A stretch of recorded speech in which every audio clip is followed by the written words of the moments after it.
The brood will take you beyond fear, beyond terror, beyond the boundaries of the mind, and will devastate you totally. More frightening than the unknown is something you know you can't control. Inside some of us, it's hiding, screaming to get out. If it's ever unleashed, it will destroy anything that gets in its way. The Brood. David Cronenberg's The Brood, The Ultimate Experience in Inner Terror. A novel by Richard Starks. Narrated by Jon Olsen. Inside some of us, it's hiding, screaming to get out. Dr. Hal Raglin, The Shape of Rage. Chapter 1. The lecture hall was already full by the time Frank Carveth arrived. He stood in the doorway for a moment, uncertain, then pushed his way up the broad-loomed stairs to the rear. There were a few spaces there, wedged behind the pillars, but by forcing his way over legs and around knees, he was able to find a seat where his view of the stage would be unimpeded. A bearded youth, one of Raglin's students perhaps, reluctantly shifted position to give him room. Carveth nodded at him. "Thanks." "All right." The youth spoke curtly, as if his concentration were already focused on the stage, and any distraction was naturally to be resented. Carveth folded himself into his seat and looked around him. The lecture hall was a semicircle, the storied benches forming a raised horseshoe around a platform stage. Already there was a sense of anticipation in the air, a crackle of excitement, tense faces, eager, expectant. Even the hum of conversation was subdued and deferential. Carveth tried to capture some of the tension himself, to share in its vitality, but he still felt distinctly out of place, an agnostic among the converted. He wondered if he weren't just wasting his time. Psychoplasmics. It was the new wonder science, if that wasn't too fine a word for it, that was supposed to go beyond the conventional limits of modern psychiatry, reaching deep into the mind, into the body, digging and poking into the darkest corners. Maybe it really did achieve the miraculous results that its proponents claimed for it. And maybe it did enable the mind and the body to break free of their inhibitions. But to Carveth, it was still unproven. Operating on the borders of human knowledge. That was how Nola's former psychiatrist had described it. But that was just another way of saying that it was a novelty that no one properly understood. Still, an open mind. He had promised himself he would give it that much of a chance at least. View the demonstration, then make a judgment. If Nola could benefit, and if psychoplasmics could help them get together again, then that in itself would make it all worthwhile. Anyway, he thought, what else would he be doing with his Sunday afternoon? Since he and Nola had formerly separated nearly 6 months earlier, his Sundays had been gaps in his life like those of an amnesiac, doing little to bridge his weeks together. There were about 100 people seated around him. Most of them seemed to be students, younger than Carveth, but there were a few faces his own age. He wondered if they too were followers of Raglin, or whether, like him, they were relatives or friends of soma-free patients. The lights in the hall dimmed, then faded to blackness. The conversation died as if cut off by a guillotine. Carveth felt, rather than saw, the bearded youth beside him lean forward in his seat.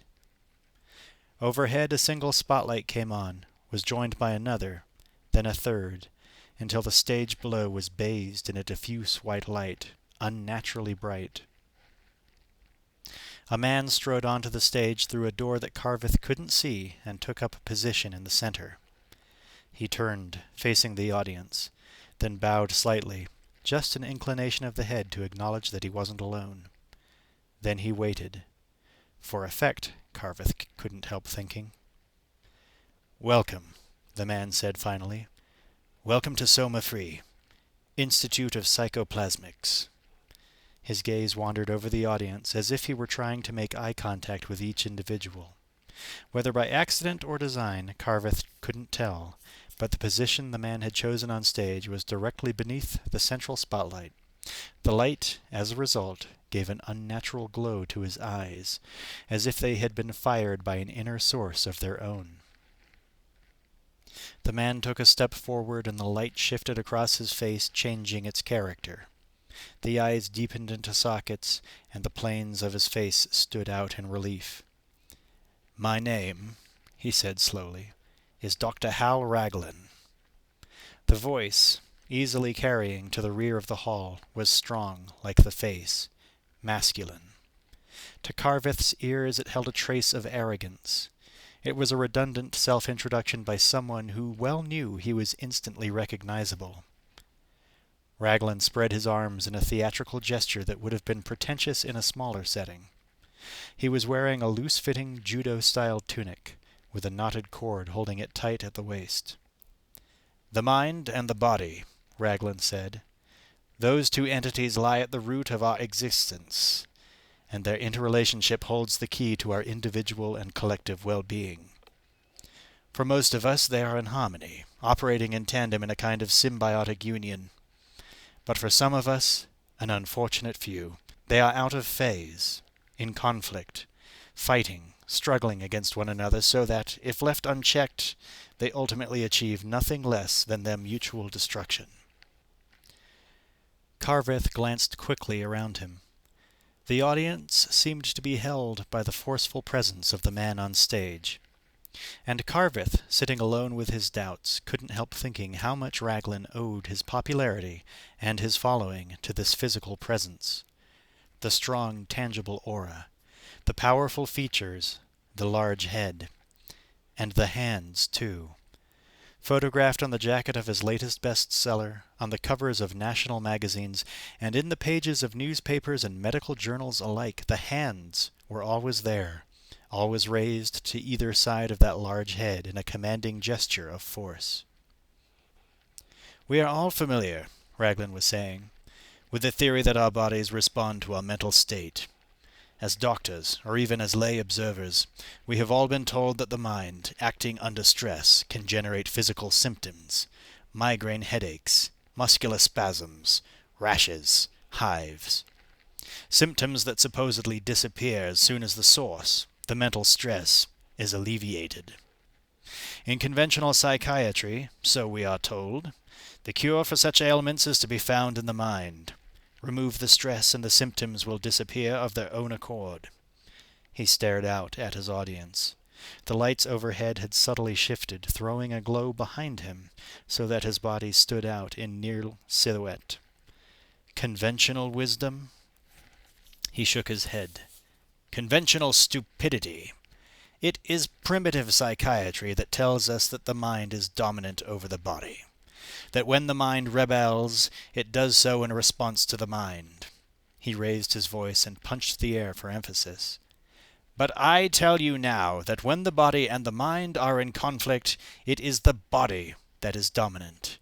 It is the physical being that is the stronger, that talks to us, speaks to us, tries to communicate. And when the mind resists and refuses to act as a go-between, then the body speaks to us directly. It finds its own means of self-expression." He folded his arms, visibly relaxing. "My views," he said, "as some of you know, sometimes run counter to prevailing medical thought, and as such they have generated considerable controversy. They have at times met with scathing rejection. A rejection, I might add, that comes mainly from those with a vested interest in maintaining the status quo." He paused. "So can I prove what I say? Can I show that my theories are founded on fact? Can I illustrate that the body is capable of direct expression?" He took a step back, once more letting the lights show up his features. "I think," he said, "that I can." The lights dimmed until only the overhead spotlight was left. A white-coated male nurse led a man onto the stage and positioned him just left of center. The man, about 45 years of age, as near as Carveth could tell, was plump and jowled like a puppy.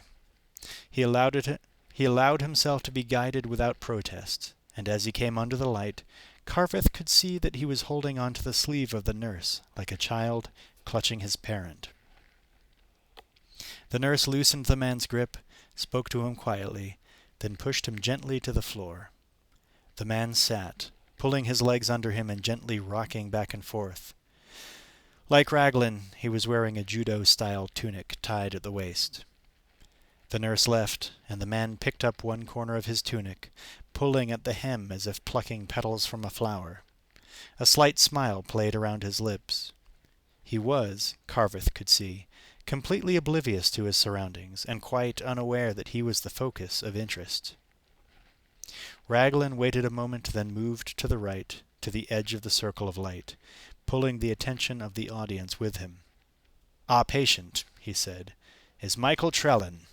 Early 40s, balding slightly, as you can see, and a little overweight. Outwardly, he is a fairly normal specimen of the middle-aged North American male." He turned to look at Trellin, who sat in obvious silence. "But only outwardly," he said. Raglin swung back to face his audience. "You see, Michael Trellin is fighting a battle with himself, the mind against the body. It is a battle that is generating considerable turmoil inside him, a turmoil that can be a powerful source of energy, dangerous if not controlled, but healing if properly applied. Most of the time it is latent, but it can be woken from its sleep and brought out into the open. When that happens, we have to ask ourselves, what exactly are we seeing? Are we witnessing the mind expressing itself through the body? Or are we witnessing the body finally breaking loose from the constraints of the mind, for once being allowed the luxury of free, untrammeled self-expression? Are we, in other words, witnessing the phenomena of psychoplasmics?" He turned slowly and walked toward the man on the floor, stopping directly beneath the overhead light. "Michael," he said. His voice was stern, authoritative. The man on the floor ignored him. Raglin's voice grew harsher. "Michael, stand up. Stand up when I talk to you." Trellin glanced around him, then giggled. "Stand up, Michael. Try to act like an adult. Try to act like a man." Again, Trellin ignored him. Then, slowly, he got to his feet, staring at the ground in front of him. "Look at me, Michael," Raglin ordered. "Look directly at me." Trellin swung sideways, away from Raglin, a silly, immature smile on his face. Then he spoke. To Carveth, the shock of Trellin's voice was not that it was so youthful. It was that it had to be the clear, unbroken pitch of a little girl's. Coming as it did from Trellin's adult body, it was the most incongruous sound that Carveth had ever heard. "I could look at you, Daddy," Trellin said, "but I just don't want to." Raglin watched him in silence for a moment. "You're showing weakness, Michael. Are you really that feeble? So feeble you can't even look me in the eye?" Trellin shuffled his feet. "Perhaps," Raglin said, "you should have been born a girl." His voice hardened. "A little girl who could wear frilly hats and dresses and carry a doll under her arm. Would you like that? Would you?" As Raglin's voice cut into him, Trellin visibly began to shake. Even from the rear of the hall, Carveth could see beads of sweat breaking out on his face. "You shame me, Michael," Raglin said. "I can feel nothing but contempt for you and your weakness. Maybe we were wrong to name you Michael, a boy's name. Perhaps we should have called you Michelle. Our little Michelle. Would you have preferred that, Michelle?" Trellin's fists were clenched. "Don't, Daddy," he pleaded. "Please don't." "What was that you said?" Raglin, still on the attack, was pushing harder. "Speak up, Michelle. I can't hear you.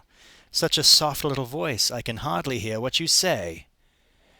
Carveth found it difficult to watch, the total subjugation of another human being. Beside him, the bearded youth shifted uncomfortably in his seat, but was unable to tear himself away. Trellan's face suddenly crinkled, his mouth turning down. He lifted his head into the light. His face was purple, bloated. "I don't want to, Daddy. I don't want—" His voice rose to a wail, a child's cry of abject misery. He started to cover his face with his hands, but Raglin's voice lashed out to stop him. "No, look at me." "I don't want. I don't want." "What don't you want? What is it you're fighting?" Raglin took a step toward him and held out his hands, beckoning. "Come on. Show me. Show me what you feel." "Don't make me. Please don't make me. It hurts. All over it hurts." He was sweating freely now, the muscles of his jaw tightly clenched. "I can't. I can't." "Do it," Raglin ordered. "Do it now. For me. You can. You know you can. Show me. Show me." Trellan moaned softly. Suddenly he reached up to the neck of his tunic and tore the jacket open. Carveth stared in horror. Trellan's body, from waist to shoulders, was covered in a welter of lesions. Deep cuts that even Carveth could see were sore and angry. His whole body was shaking uncontrollably. Raglin took another step toward him, urging him on, offering encouragement. "Do it," he said. "Do it. Do it for me now." Trellan was trying to resist, the sores on his body growing larger, darkening in color. His chest rose and fell as he struggled to hold back his tears. Then suddenly he went rigid, his arms pressed to his sides. "Go through it," Raglin said. "Go all the way through it. Don't fight it now. Let it all go. Show me." As Carveth watched, Trellan's pectoral muscles slowly began to tighten, then pushed outwards, physically swelling into a grotesque parody of a woman's breasts. "I'm doing it, Daddy." Trellan's words were torn from him. "I'm showing you." "I know. I know. I can see you." "This is me, Daddy. This is me inside." "Go all the way through," Raglin said. His voice was low now, rewarding Trellan with its softness. "I want to, Daddy. I want to." Trellan suddenly shrieked, a piercing sound that echoed around the hall. Raglin tried to reach him to break his fall, but Trellan had slumped to the floor. Raglin gently lifted his head and cradled it in his arms. "It's all right," he said. "It's over. I've seen you now. I've seen you inside." "Did I do right, Daddy?" The little girl's voice again. "Did I do what you wanted?" Raglin leaned forward and kissed him on the forehead. "You did well, Mike. You did just fine." As the lights dimmed, Trellan buried his face in Raglin's lap, his body shaking in a series of dry sobs. And slowly the lesions on his body began to fade, gradually losing their anger. Chapter 2. The lights in the lecture hall came on in full force. For a moment there was a stunned silence. Then someone started clapping, a smattering of applause that gradually rose in volume, as more and more people joined in. In the front row a man got to his feet, clapping his hands high over his head. The male nurse reappeared through the side door. Trellan reached for his hand and meekly allowed himself to be led away. Raglin nodded once to the audience, held up his hands to acknowledge the applause, then marched out of the lecture hall. "That man's a genius, an absolute genius." Carveth turned to the bearded youth beside him. "You're a disciple, then?" "After what we've just seen? How could you fail to be? It's unbelievable. I just wouldn't have thought it possible, not unless I'd actually witnessed it." Carveth stood up. "No," he said. "Nor would I." "You a student?" the youth asked him. "Or a doctor?" "Neither. My wife's a patient." The youth nodded. "Well, she's in good hands, and lucky to be here at all. There's a waiting list, you know." I just hope she's faring better than that Michael Trellin. It's self-expression, don't you see? Trellin was able to talk to us in a way he'd never been able to before.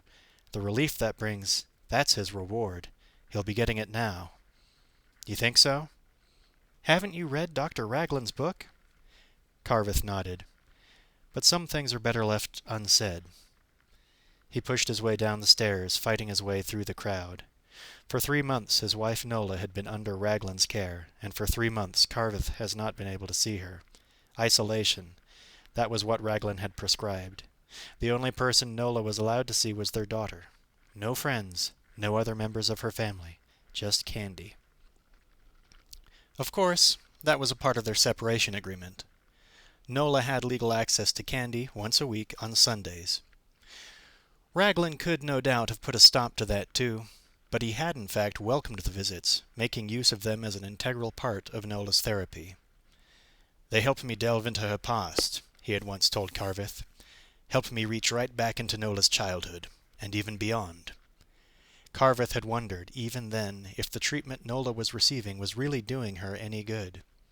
When he had last seen Raglin, he had been told that a crisis in Nola's treatment was fast approaching, that Raglin was getting close to something that would unlock the secrets of Nola's mind and reveal the trauma that had been troubling her for so much of her life. She would soon be cured, Raglin had said.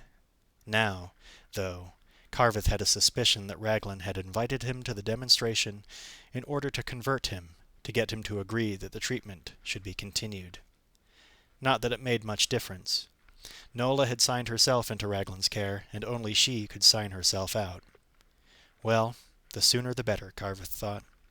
He still had hopes that Nola would be cured, and that the two of them, with Candy, could once more resume their lives together. Before they had married, Nola had told him that she had frequently been in therapy as a girl, and then later as a young woman. But from what he had been able to understand, her treatment over the years had been successful. At least the symptoms that she had complained of, the blackouts and the uncontrolled fits of rage, and the physical swellings, too, had gradually subsided. For the first 3 years of their marriage, their lives, as a result, had been smooth and orderly. Carveth at the time had just started his own business, renovating houses in the downtown core of the city. The old part of the city had suddenly come into vogue among the young professional couples who scorned the suburbs and their trappings, the big yards, the twin cars, and the neighborhood plazas. Instead, they opted for the downtown chic of sand-blasted brick and paint-stripped doors. Old houses that could hardly have been given away just a few years earlier were suddenly in great demand, so there was money to be made by anyone who could give them a facelift and recapture their charm. Carveth supposed that in the early stages of getting his business launched, he had spent more time away from Nola than perhaps he should have done, certainly more than he would have liked. But he knew that that was not the cause of Nola's problems. It had been something else altogether, something outside his control, something within Nola herself. For 3 years, though, their marriage had worked, and their lives had been successful. They seemed to have managed to fulfill the promise that was implicit in their wedding photograph. The young couple starting life together, looking confidently forward to their future, well-suited, conversely matched. Frank Carveth, in his mid-20s, at the time, tall, lean, dark-haired and smiling, his wife, a few years younger, holding on to his arm, her red hair hanging straight to her shoulders, standing on tiptoe to kiss his cheek. The trouble had started 5 years ago, soon after Candy had been born.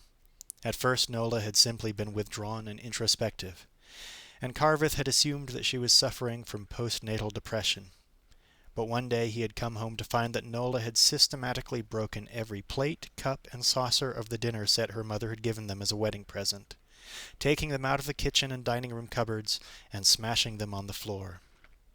Candy had been crying in her cot, hungry and neglected. But Nola, unaware that time had passed, had had no idea at all, and indeed had been quite oblivious to the damage she had done. A month later, a similar incident occurred when Nola took a pair of gardening scissors and cut her dresses, ripping and tugging at them, reducing them to shreds. When Carveth tried to stop her, she turned on him, snarling like a cornered animal, and stabbing at him with the scissors. He had persuaded her then to start her sessions again, to return to her regular routine of visits to her psychiatrist. But this time the therapy had not been effective. Nola's moods grew more extreme, and the frequency of her blackouts increased. Sometimes she went for days without consciously being aware of her actions, so that large chunks of her life were missing from her memory. Carveth was sure that she had more blackouts than she was prepared to admit. And he was sure, too, that on occasion she had given in to a sudden impulse, but had cleared up the evidence of any damage she had caused before he had returned home. He began to notice little things around the house, ornaments, plates, ashtrays, were inexplicably missing, and when he asked Nola about them, she immediately went on the defensive, accusing him of harassing her, nagging her, calling her clumsy and forgetful. He had tried to help her as best he could, to make her life serene and even again, but soon he found himself worrying about Candy's safety. At no time had he seen Nola threaten their daughter, or even raise her voice to her in anger. But Nola was becoming so unpredictable, and so vehement in her anger, that he feared she might one day turn on Candy, and in some way hurt her. He suggested that Nola's mother come to stay with them for a while as a companion for Nola and as a guardian for Candy. But Nola immediately flew into another rage. She seemed determined to keep her mother away from the house as much as possible, and often contrived to be out with Candy on the few occasions when her mother did drop by for a visit. Candy never was in any danger, but even so, Carveth had been glad when she had finally started school and was out of the house all day. As Nola moods darkened and her outbursts became even more frequent, it was obvious to Carveth that the three of them could not go on much longer, pretending to outsiders and to themselves that they were still a normal, thriving family. He tried to delay the inevitable as long as he could, not wanting to add to the strain of Nola's fragile existence. But he knew he was just postponing action, not escaping it. Finally, it was Nola's psychiatrist who tipped the balance. "Nola is subject to more and more of these uncontrolled fits of anger," he told Carveth. "We have delved into her past to look for the source of her problem, but quite honestly, we have not been wholly successful. There is something there, but Nola is hiding it, from us and from herself. We dare not penetrate too deeply. There is a danger that if we just poke around, we may trigger a response that is worse even than the symptoms she is exhibiting now. It's unknown waters we are facing, and I just don't think it is fair to any of us, for Nola particularly, to take the risk of just blindly plunging in." It was, Carveth knew, an admission of defeat. "Is there nothing you can do?" he asked. "I can only suggest that we change Nola's environment. Move her out of the surroundings she is in now and put her under full-time medical care." "You want to commit her?" "No. I think she should commit herself. It's important that she act to help herself, under her own free will, to accept that she needs help, and to accept that a spell in a hospital would do her good. If we were to try and commit her, she would feel threatened, worried that we were trying to get rid of her. She already knows her daughter is being kept away from her." "That may be my fault," Carveth said. "I have tried to keep Candy from being alone too much with her mother." "Maybe not such a bad thing. Nola probably wouldn't hurt her daughter, but whatever she is trying to hide, it has something to do with her early experiences, her childhood. Candy's presence should be there, and Nola should feel secure in that, but it should also be limited." "So what do you suggest?" "I think you should be prepared to live apart for a while. A year maybe, perhaps more. Candy would have to stay in your care, of course, but some way of assuring Nola that she will be able to see her daughter is essential. A legal guarantee would be best, rather than just a verbal assurance. It would mean a formal separation, but it shouldn't be forever, just until Nola recovers." "But will she recover?" "On that point, I'm afraid we'll just have to wait and see." For 3 months Carveth had waited, visiting Nola in the hospital, frequently taking Candy with him, and always making sure she accompanied him on Sundays. But it was a thankless task. As far as he could tell, Nola was showing little sign of improvement. He threw himself into his work, and tried as best he could to be both a mother and a father to Candy, but he was beginning to think the situation might drag on forever. At times, Nola seemed to be recovering her former spirits, and Carveth's hopes would be raised. But then she would fall into her old ways again, and they would be back to where they had started. She still had outbursts of inexplicable anger, and sometimes she had to be physically restrained, and she still complained of the continuing lapses of memory that left her feeling disoriented and not in control. On Carveth's last visit to the hospital, he had brought with him a dozen red roses, partly as a salve to his own conscience. He had been working particularly hard at that time, spending his evenings and weekends on the job, and it had been several days since he had last seen her. He had climbed the stairs of the hospital to Nola's third-floor room. Visiting hours had long since passed, but as a regular and well-known visitor, the staff had begun to let him come and go as he pleased. He knocked on her door and quietly entered. There was no sign of Nola, no indication that she had ever been there. The clothes from the closet were gone, so too were the pills and the makeup that she normally kept on her bedside table. Carveth went out into the corridor and found a nurse. "I've come to see my wife," he said. "She was staying in this room, but I guess she's been moved. Do you know where I can find her?" The nurse looked at him strangely. "Your wife?" "Yes." "But she's no longer with us. She left." "What do you mean? Where is she?" "She transferred. To Somafree." "You mean she didn't tell you?" "No," Carveth said. "She didn't." It was the first time he realized how quickly he and Nola were moving apart. Carveth had immediately gone to see Nola's former psychiatrist. He had heard peripherally of Somafree and of its founder, Dr. Hal Raglin. The man's books were on every stand in the country, and his name was frequently in the news. But Carveth wanted a professional opinion. In his own mind, he had always thought of psychoplasmics as just another fad, the latest in a long line of such fads, each one picked up by an eager public looking for easy answers, then just as eagerly discarded in favor of something new. "It's not like that at all," the psychiatrist had told him. "Raglin is a long way from being a fraud, another false messiah. He's a genius psychiatrist and has won a great deal of respect among his peers. He's been considered brilliant by some, and certainly he has picked up more than his share of awards and honorary degrees." "But?" "Well, I'm reluctant to attack a fellow doctor, but his new field, this psychoplasmics, has come in for some bitter criticism. It's new, that's part of the problem, and Raglin has been moving too quickly with it. Also, he's gone over the heads of the medical profession and appealed directly to the public. That hasn't won him many friends, I can tell you." "But he has had successes, hasn't he, in treating some of his patients?" "Oh, indeed. Quite startling ones, if his books are to be believed." Carveth had come away unconvinced. He had no way of judging the merits of psychoplasmics, and no way of telling whether the opposition Raglin had encountered was based on a genuine mistrust of his theories, or on more resentment that old accepted notions were being overturned with iconoclastic glee. But certainly there did seem to be something offensive about the way Raglin had been marketing his theories as if they were merely the latest diet or a cure for the common cold. For 3 months, though, Carveth had kept his doubts to himself. He had sensed that Nola viewed her treatment with Raglin as her one last chance.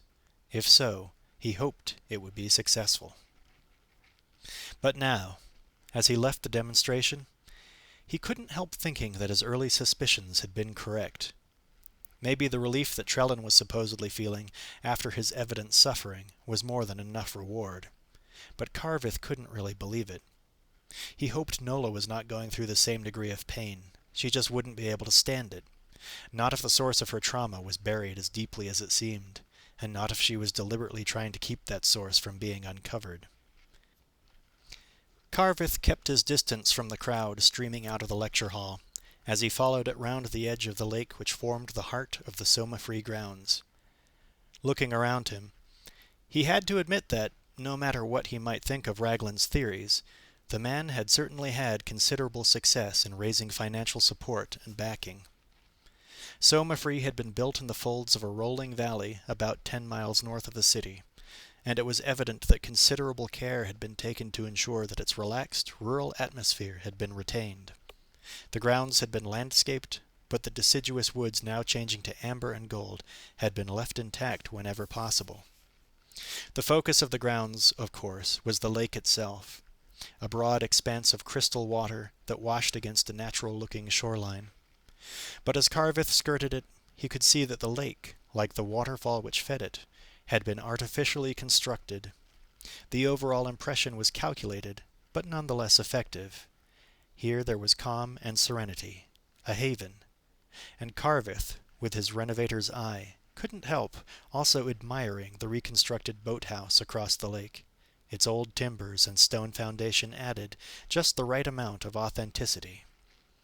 At the main building, a 2-story structure also of stone and wood, the crowd from the demonstration veered to the right, up the hill to the parking lot.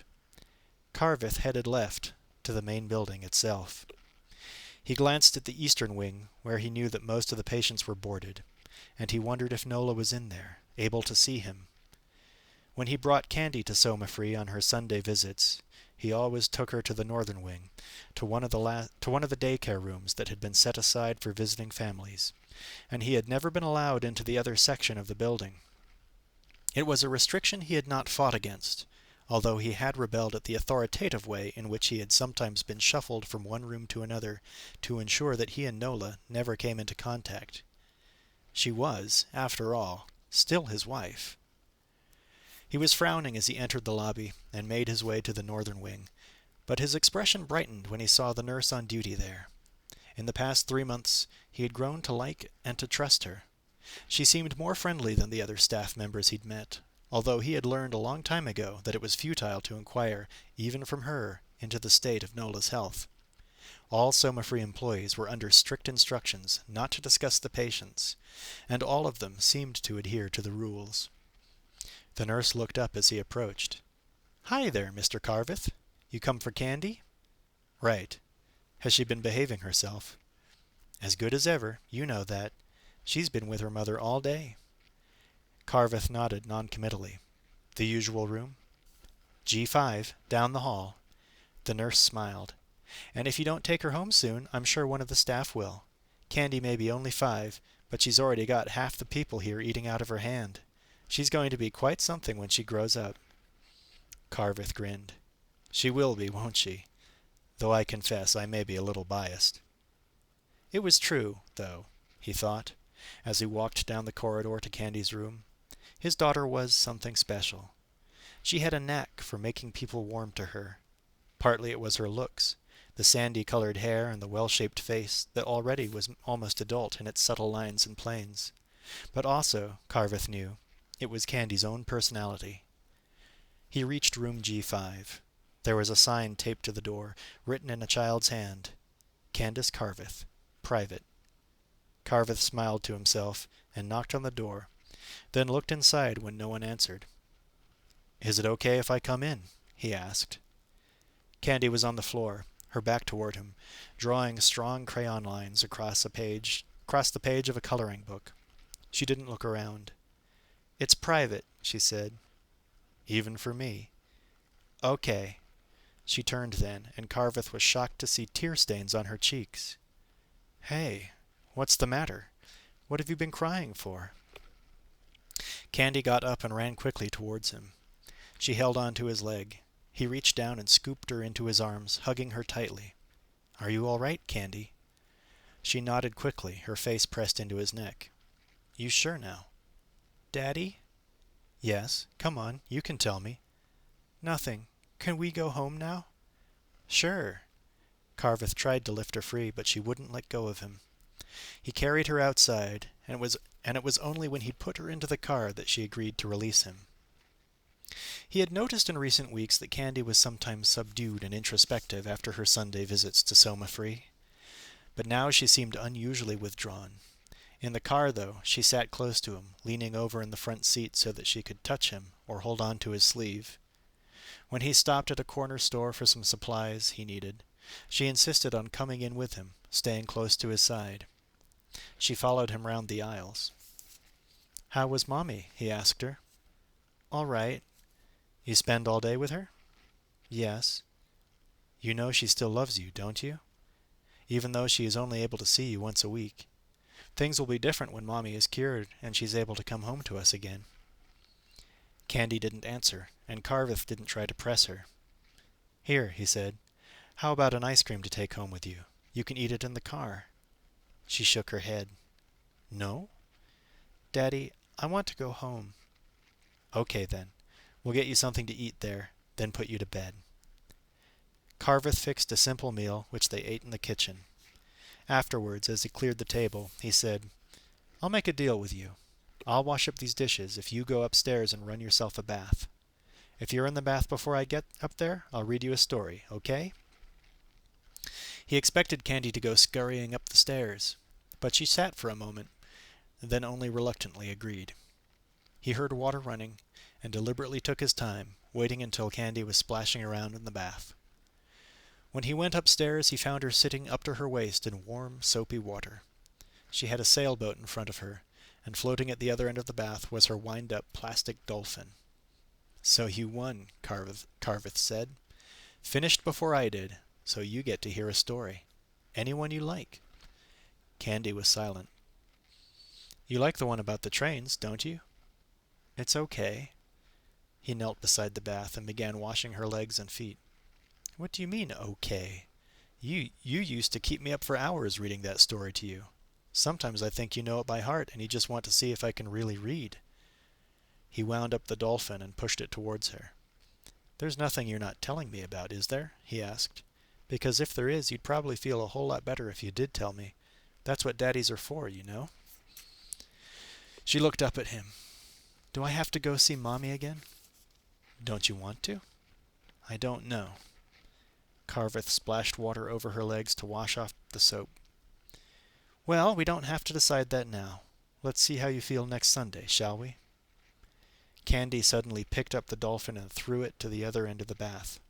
Hey, Carveth protested. You'll drown him. He poked her in the tummy. Come on, turn around and let's scrub your back.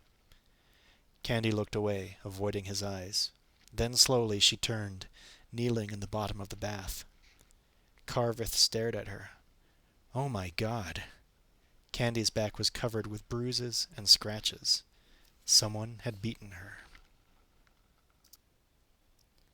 Chapter 3. Hal Raglin was standing in his office in the north wing of Somafree, looking out across the lake. The wind was up and the waters were ruffled and uneasy. From his window he could see almost all of the Somafree grounds. Only the boathouse was hidden, blocked from view by a clump of trees that were now swaying in the wind, shedding their leaves like confetti. He took a towel from around his neck and began vigorously drying his hair. Although it was only mid-afternoon, he felt as though he already had a long day behind him. Yet, he reminded himself, it was still far from over. There was a report to write, speeches to prepare, and a late afternoon session with Nola. He was glad then that he had insisted on a private bathroom being added to his office, in spite of the expense and apparent indulgence. A leisurely shower halfway through the day gave him just the kind of lift he needed. He tightened the cord of his bathrobe, smiling slightly at his image in one of the full-length wall mirrors. The robe, reaching to the floor, made him appear more like a monk than a practicing psychiatrist. He tossed the towel onto a chair and moved behind his desk, remaining on his feet, flipping through the notes he had made on the previous day's demonstration. Generally, he was more than pleased with the results. Michael Trellin had responded exactly on cue, exactly as planned, almost as if he'd been trained. That was important. The demonstrations were a crucial way of attracting interest and attention, and of securing an avid and loyal following. There had to be a certain slickness to them, the kind of polished sheen that would impress and persuade, because the demonstrations were largely for show. True, they were all genuine. Nothing was rigged. Nothing was faked. But they were still put on for the benefit of the public as part of Raglin's campaign to sustain interest in psychoplasmics. They were of little benefit to the patients. It wasn't Raglin's choice that this should be so. If he'd been able, he would have raised the support he needed from within the medical profession itself, and from the government grants that were handed out to institutions similar to Somafree. He'd tried that route, but had only met rejection and doubt. So he had no other choice but to appeal directly to the general public. He consoled himself with the thought that it wouldn't always be like this. His public backing was only bridge financing, something to tide him over until he could prove, once and for all, that his theories were sound, that an important breakthrough in medical science had indeed been achieved. Then he would be able to get back into the fold, be once more accepted by his profession, and once more eligible for its support. And the sooner the better, he thought.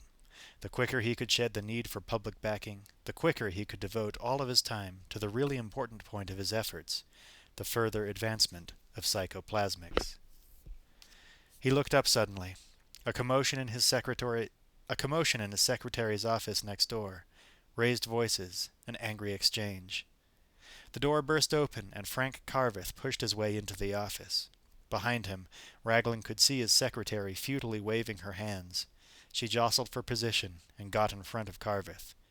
"I'm sorry, Dr. Raglin. He demanded to see you. I told him you were busy, that you had another session planned, but he just wouldn't take no for an answer." Raglin looked over her shoulder at Carveth and saw the determination in his face. "All right, Mary," he said. "Thank you. I'll handle it from here." "If you say so, Doctor." The secretary threw an angry scowl at Carveth and retreated. Carveth closed the door behind her, then strode across the office to stand at the other side of Raglin's desk. "Sit down, Raglin," he said. "I want to talk to you." Raglin didn't move. He looked at Carveth for a moment, then leisurely reached for a cigarette from a teakwood box on his desk. "I was under the impression," he said mildly, "that in my office it was my prerogative to ask you to sit down." He flicked a heavy table lighter and drew on his cigarette. Close up, he was even more impressive than he had been on stage. His large head and muscular body gave him a physical strength that seemed almost threatening, and the self-confidence he exuded appeared unshakable. He regarded Carveth with a flat, open stare, then sat in the cushioned swivel chair behind his desk. "I will sit down," he said, "and as decorum dictates, I'll invite you to do the same." Carveth turned away and walked to the other end of the office. On the wall beside the mirror was a large poster, a blow-up of the front cover of Raglin's latest book, The Shape of Rage. The poster carried a full-face portrait of Raglin, looking just left of the camera, his hands raised to either side of his head. Beneath it, there was a series of graphics, laid out like a strip cartoon, showing first a fist clenched in anger, then gradually changing, frame by frame, into a mouth with bared teeth and lips drawn back in a snarl of rage. Carveth turned back to face Raglin. "I want to see Nola," he demanded. Raglin watched him. "What's the trouble, Frank? You sound hostile." "I want to see Nola," Carveth repeated. "I want to see my wife." Raglin folded his arms behind his head. "You know that's not possible, Frank. She's in intensive therapy, and I can't let you break isolation." He drew on his cigarette, turning his head to the ceiling before exhaling. "I want to tell her," Carveth said, "that she's not going to be seeing any more of Candy. Not until she signs herself out of this place." Raglin said, "Nola must see her daughter." He spoke firmly, as if addressing a recalcitrant child. "I'm just beginning to delve into her past, her infancy, even beyond. Candy helps her go back to her own early years. She bridges the gap. Her visits are a part of Nola's program. Carveth took a step towards him. "Well, her program's just changed." Raglin leaned forward. "What's happened, Frank?" Carveth ran a hand through his hair. "It's Candy," he said. "She's been beaten. Her back is covered in bruises. That's not going to happen again." Raglin studied him. "You think it was Nola?" "Who else? She was with Candy all day yesterday. If it wasn't her, it was one of your staff. Either way, I'm holding you responsible. I may have been worried about Candy before, about leaving her alone with Nola, but Nola never hurt her, never once even lost her temper or shouted at her, not with Candy. Even in the middle of one of her outbursts, Nola never threatened our daughter." He leaned on Raglin's desk. "Not until now." "What does Candy say? Does she accuse her mother?" "She won't talk. She's pretending it didn't happen, pushing it from her mind. But there's no doubt, and no point in arguing. Candy stays with me. No more trips to Soma-Free, and no more days with Nola." I'm trying to help her, Frank," Raglin said. I'm her doctor. She's responding well under my care, and I don't think I have to remind you that she didn't get very far with the hospital or the psychiatrist she was seeing before she came here. So don't drop everything on my doorstep." "All I know," Carveth said, "is that Nola never hurt Candy before. Once is enough. No more visits. So are you going to let me tell Nola, or are you going to tell her yourself?" Raglin was silent for a moment. "Neither, Frank. It's too critical a time for Nola. I can't disrupt her program that radically, and I can't deprive her of the contact she needs with Candy." "Then I'll deprive her." Raglin stubbed out a cigarette. "You've no legal right to deny access. Nola's rights are spelled out in black and white, to stop you doing just what you're now proposing." "So who protects Candy?" "We can keep a closer eye on her when she's here. Make sure no harm comes to her." Carveth shook her head. "Not good enough." "I don't see what else we can do, Frank." "Candy's still my responsibility. I can get another separation agreement drawn up." "I hope you won't do that. It could hurt Nola." "We'll just have to see about that." Carveth turned away. "You'll be hearing from me again, Raglin. Next time, through my lawyer." When Carveth had gone, Raglin leaned back in his chair, then swiveled it round to face the window. He was puzzled by the news that Nola had turned on her daughter, but not altogether surprised. When she had first come to him, she had been a tangle of conflicting forces and pressures, obviously in deep emotional and even physical trouble. The fits of anger she exhibited were the most obvious symptom he had tackled them first, gradually reducing their frequency until they were more or less under control. Recently, though, he had deliberately started to provoke them, in a calculated attempt to find their inner source. It was unlikely that he had gone too far, he reckoned, but it was nonetheless possible. He stood up and slowly began dressing. He would talk to Nola and see if he could find an explanation. She was too important to him to leave any loose ends of her case untied. Raglin knew that if he was ever to achieve the recognition he wanted from his peers, he was going to have to show them something dramatic, something that would confirm once and for all that he really had made an important medical discovery. He'd had successes before, of course. Maybe not 100%, but close enough. Many of those successes had been described in his books and speeches, but clearly they hadn't been sufficient. They hadn't carried the weight he needed. The problem, he knew, was that all his past successes suffered from one major flaw. All the patients he had cured could possibly have been cured by conventional techniques alone. Psychoplasmics required entry into a new area of the human experience. It went beyond the accepted limits. First, though, it called for a steady progression through all the stages of conventional treatment. So who could say that Raglin's successes had really been brought about by psychoplasmics? Perhaps they were merely the result of those initial conventional cures. There was no doubt in Raglin's mind that he had indeed discovered a new area of the psyche, an area that no one had even suspected before. He could prove that area existed through patients like Michael Trellin. But Trellin could only be used to convince an already believing public, not to convince a suspicious medical profession. But Nola was different. She had already been through the range of conventional treatments before she had come to Raglin, and all those treatments had very evidently failed. If Raglin could effect a cure with her now, then he would prove that psychoplasmics was solely responsible. Also, Nola was responding favorably to treatment, conforming to the dictates of psychoplasmic theory. The attack on Candy was puzzling, and had to be viewed as a setback of sorts. But Raglin knew he was still experimenting, proceeding without any landmarks to guide him. No one had traveled this route before, so setbacks had to be expected and taken in stride. He wondered if Carveth would prove to be a problem. Carveth could probably make trouble if he really tried. Candy was, after all, a 5-year-old child, and an attractive one at that, so she would undoubtedly be able to draw widespread sympathy. If she accused her mother of physical abuse that had occurred at Soma Free, then Raglin could find his work coming under even heavier attack. He had been planning to extend his treatment of Nola, to build her more slowly to the crisis that he was deliberately provoking. But now it seemed he might have to speed up her treatment. He couldn't afford the risk of letting anything get in his way. Not now. Not with his most prized patient. But as he finished dressing and mentally began preparing himself for the session ahead, he couldn't help hoping that he wouldn't be pushing Nola too hard. Carveth's anger evaporated as soon as he left Raglin's office. It had been building inside him all day, and had just happened to have exploded at Raglin.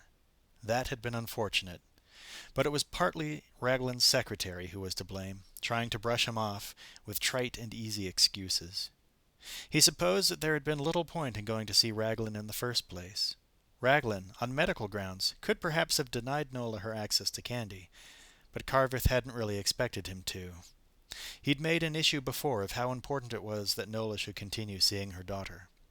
Still, the visit had allowed Carveth to give vent to his own frustration and anger, and it had tempered his resolve. Raglin may have been right in saying that Nola would suffer without Candy's visits. But right or wrong, Carveth was determined that Candy was not going to be put at risk. He didn't want to harm Nola, but if it came to a choice, he would have to look after Candy first. He looked at his watch. Time to pick up Candy from school. But then there would still be time for him to go see Resnikoff, the lawyer who had drawn up his separation agreement with Nola. As he drove his Volvo back into town, the afternoon sun, low in the sky on his right, picked out the colors of the trees, fiery reds and deep oranges. The wind scuffed at the leaves that had already fallen. Carveth headed straight for Krell Street, parking just down the road from the school. The yard was empty, but a number of parents were clustered around the gate. Carveth joined them, feeling out of place among so many women. He nodded at a few of them, recognizing them by sight, but unable to put names to them without their children beside them. The bell rang, and he crossed the yard, past the wooden fort, the swings, and the monkey bars, and went in the main door. A wave of children washed over him, shouting and pushing, getting under his feet. There was no sign of Candy. Carveth made his way to her classroom and looked in the door. A couple of kids were collecting reading materials from the desks at the rear. Candy was at the front of the class, half hidden by her teacher, who was struggling with the zipper on Candy's jacket. Candy looked up and saw him. "Hey, Miss Mayer, here's my daddy. He can fix zippers. He can fix anything." Ruth Mayer suddenly got the zipper to close. "There you are, Candy. You're all straight now." She turned and looked over her shoulder. "Hello, Candy's daddy." Carveth smiled at her. "Hi." Ruth Mayer was a few years younger than Carveth, in her late 20s, he would have guessed. In spite of her lack of makeup and the deliberately neutral clothes she wore to school, she was an appealing woman with a natural sensuality. Strong features, wide mouth, and large brown eyes. Her blonde hair was pinned behind her head, hanging halfway down her back in a ponytail. Candy broke away from her and ran to her father, snuggling close to his leg. Carveth ruffled her hair. "Learn anything new today?" Candy looked up at him. "I think so." She turned to her teacher. "Haven't I, Miss Mayer?" Ruth smiled at her. "I wish they all learned as quickly as you do, Candy." Carveth took his daughter's hand. He was relieved to see that she seemed her normal self again, no longer withdrawn and apparently not suffering from her experience at Soma Free. "Suppose I drop you off at Grandma's house," he said. "Let you play there for a while. I have to go out to see someone. For an hour or so, that's all." Candy frowned slightly. "All right." Carveth led her into the corridor. Ruth Mayer fell into step beside them, wailing... God, the typos in this book. Ruth Mayer fell into step beside them, walking with long, easy strides. "I'd like to talk to you, Mr. Carveth," she said, "when you have some time." Carveth pushed open the door that led into the yard. "About anything special?" "School activities. About Candy." Carveth looked at her. "Is anything wrong?" "We should talk." She glanced down at Candy, and Carveth read her message. "Not now. Not in front of your daughter." "Okay," he said. "Tomorrow." As he walked with Candy to the car, he watched her skipping along beside him, as if everything in her world was just as it should be. Raglin straightened his tie in the mirror and brushed his hands over his hair. He was ready. As he left his office for his session with Nola, it was already starting to get dark outside, though there was still sufficient light to see him around the lake. When Nola had first come to Somafree, he had assigned her to a room in the east wing of the Institute along with the other patients. But a month ago, he'd had her transferred to a self-contained unit that had been constructed in the boathouse on the other side of the lake. There she would be properly isolated, and her environment could be more easily controlled. The wind was stronger now, blowing from the north across the lake toward him. He walked quickly to keep warm. As he neared the boathouse, a light flickered on inside at the rear of the building. He ducked under a low-hanging branch into the gloom of the trees and made his way along the side veranda to the door. He pushed it open. A white-coated man was sitting in a room the other side of the stairs, which had been converted into an office. He stood up as Raglin entered. "Hi, Chris," Raglin said. "How is she?" "Okay. She's resting." Like most of the staff, Chris Makem served a dual role at Somafree, part nurse and part orderly. He had been hired a year ago when he had failed to win a place in medical school. For 3 months he had been on probation, until Raglin had come to trust him and to value his judgment and initiative. For the past 6 weeks he had been responsible for ensuring Nola's isolation and for keeping a careful watch on her to see that she came to no harm. "There was some trouble yesterday, apparently," Raglin said. "You know anything about that?" "Trouble?" "Between Nola and her daughter. It seems Nola got angry with Candy. Hit her several times." Chris shook his head. "Must have happened over in daycare." Raglin grunted. "Perhaps. She take her medicine?" Chris nodded. "Right on time. She was pacing around a lot before that, restless, but she soon settled down." "Okay. Put on the intercom." Chris flicked a switch, then reached into a drawer for a new cassette which he slotted into a portable tape recorder on his desk. A microphone in Nola's suite would pick up the sound of her voice, and of Raglin's too, capturing the session on tape. Later, the tape would be transcribed to make a permanent record. Raglin went back into the hall and opened the door to Nola's suite. The living room was elegantly, though sparsely furnished. Old, heavy furniture, some of it antique, with thick patterned drapes that half covered the windows. Nola was lying on a raised bed. She was wearing a blue flannel dressing gown, her feet tucked up under it as if it were a blanket. Raglin crossed the room and stood looking down at her. In repose, her face was peaceful, serene. A strand of red hair curled over her cheek, which was pale and delicate like porcelain. She opened her eyes and turned towards him, but her expression didn't change. Raglin watched her for a moment. Then he spoke. "Mommy," he said. Nola slowly sat up. "Yes, sweetheart? What is it?" Raglin sat beside her. "You hurt me, Mommy," he said. He spoke plaintively, but made no effort to disguise the pitch or the tone of his voice. "You hurt me, Mommy," he repeated. "You hit me." Nola turned as if in a trance. "No, I didn't, honey," she said. "You must have been dreaming." "But my back's all sore, from where you hit me." Nola slowly shook her head. "You know I wouldn't do that. Mommies never hit their children. They wouldn't be mommies if they did. Not real ones, would they?" Raglin watched her closely, trying to gauge her responses. "Mommies don't hit their children?" Nola didn't answer. "They don't?" Raglin asked.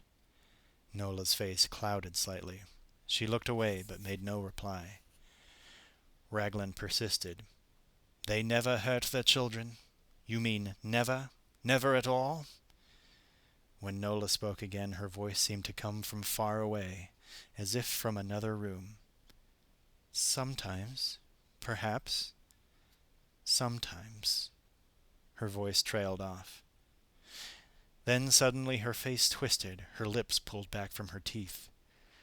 "But only if they're bad," she said. "Only fucked up mommies hurt their children." Raglin, although prepared for it, was shocked at the change. He waited a moment until the edge of her anger had cooled. "Like whose?" he asked. "Like whose, Mommy?" Nola remained silent. "Like my Mommy?" Nola's fists were clenched. "No," she snarled. "Like mine. Like my Mommy was. Fucked up and bad." Raglin stood up, leaning over her, then spoke with authority. "How dare you say that to me?" he demanded. "How dare you accuse your own mother? You know it's not true. It's just a wicked, malicious lie." "You did too," Nola shouted. "You did hurt me." She grabbed a lamp from the table beside her and hurled it at him. In midair, it caught on its flex and fell to the floor. "You beat me and scratched me and threw me down the stairs." She stopped suddenly, retreating in fear, then spoke in a whisper. "I'm sorry, Mommy. I'm really sorry. Please, please don't hurt me. I didn't mean anything. I won't tell Daddy. Honest, I won't." Raglin took a step towards her. His voice became threatening. "Am I going to have to punish you again, Nola? Lock you in your closet? Am I? Don't you remember how much you struggled the last time? Don't you remember the hook? How you couldn't reach the floor and had to hang there until I took you down? Don't you remember that, Nola?" Nola shrank away from him. "No, Mommy, please. I'll be good, I promise." "But you won't, Nola. You hate me too much. You've always hated me, haven't you?" Nola shook her head quickly from side to side. No, it's not true." Raglin put his hands on her shoulders. "Don't lie to your own mother, Nola. You hate me. I know you do. So show me. Show me how much you really hate me inside." She tried to squirm away, twisting and turning. Raglin's hands were just resting on her, but she was fighting, kicking, struggling as if he were holding her down. "Show me," he told her. "Show me your anger. Don't fight it. Go all the way through it. Show it to me now." Nola suddenly went rigid, staring straight ahead of her, and slowly she underwent a hideous transformation. She was speaking to him, with her body, showing him the shape of her rage. Chapter 4. Carveth parked his Volvo in the driveway of his mother-in-law's house, and pulled on the handbrake with a jerk. The house was a split level, with the front lot sloping steeply away to one of the many wooded ravines that run throughout the northern part of the city. He unlatched Candy's safety belt and opened the passenger door for her. She scuttled out, and once more he was astonished at the ease with which she seemed to have recovered from her punishment the previous day. Even so, his resolve to prevent a recurrence had not diminished. He followed her into the house. Candy had already knocked and been let inside, and as Carveth went through the open door he could hear her playing in one of the rooms upstairs. He turned left into the living room, and found his mother-in-law standing in front of the fireplace, a drink on the mantel by her hand. She was in her mid-50s, but still strikingly handsome, with the strong, distinct features he could already see developing in Candy. She was wearing black leotards under her flowing skirt, and a loose blouse open at the neck. The large, jangling earrings and the wooden beads around her neck gave her an almost bohemian style that was in marked contrast to her upper-middle-class home. At a casual glance, she seemed worldly and deliberately modern, but to Carveth her outward appearance was a mask. He couldn't help noticing that her carelessly applied makeup and unpinned hair showed signs of personal neglect.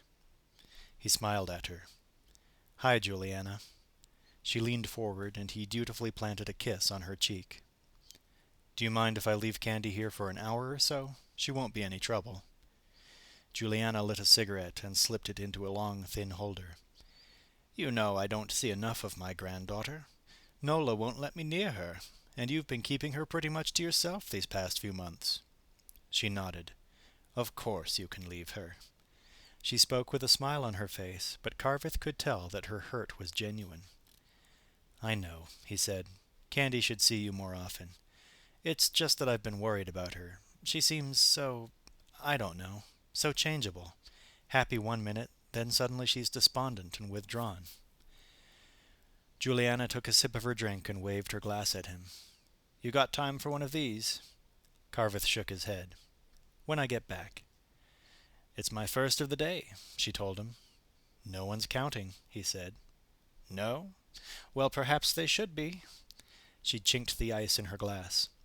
"How is Nola, by the way? Is she showing any improvement?" Carveth shrugged. "They still won't let me near her. I tried to see her today, but, well, something happened yesterday," he said. "I'm not sure what. Don't mention anything to Candy. She seems to be getting over it okay. But I think Nola tried to hurt her." Juliana turned quickly away, playing with the ashtray on top of the mantel. "I hope not, Frank. I hope not." She puffed nervously on her cigarette. "You know, I had a phone call from your Dr. Raglin the other day.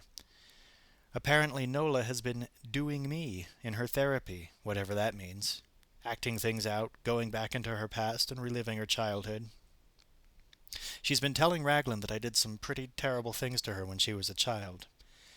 I don't like it, Frank. It really upset me." Carveth nodded. "I don't like what's been happening either." His mother-in-law moved to the sideboard and refilled her glass. "I was a good mother," she said softly. "I tried to do my best for Nola, to do whatever was right. It's funny, these days you can take courses and evening classes in just about any subject you like, but the one thing no one ever teaches you is how to be a good parent, perhaps the most important role you ever have in your life." "I'm sure you did very well," Carveth murmured. Juliana stared out the window, down the slope of the ravine. "I wonder if Nola will get around to doing her father," she said. "You know, Barton wasn't so bad, but he never paid much attention to Nola.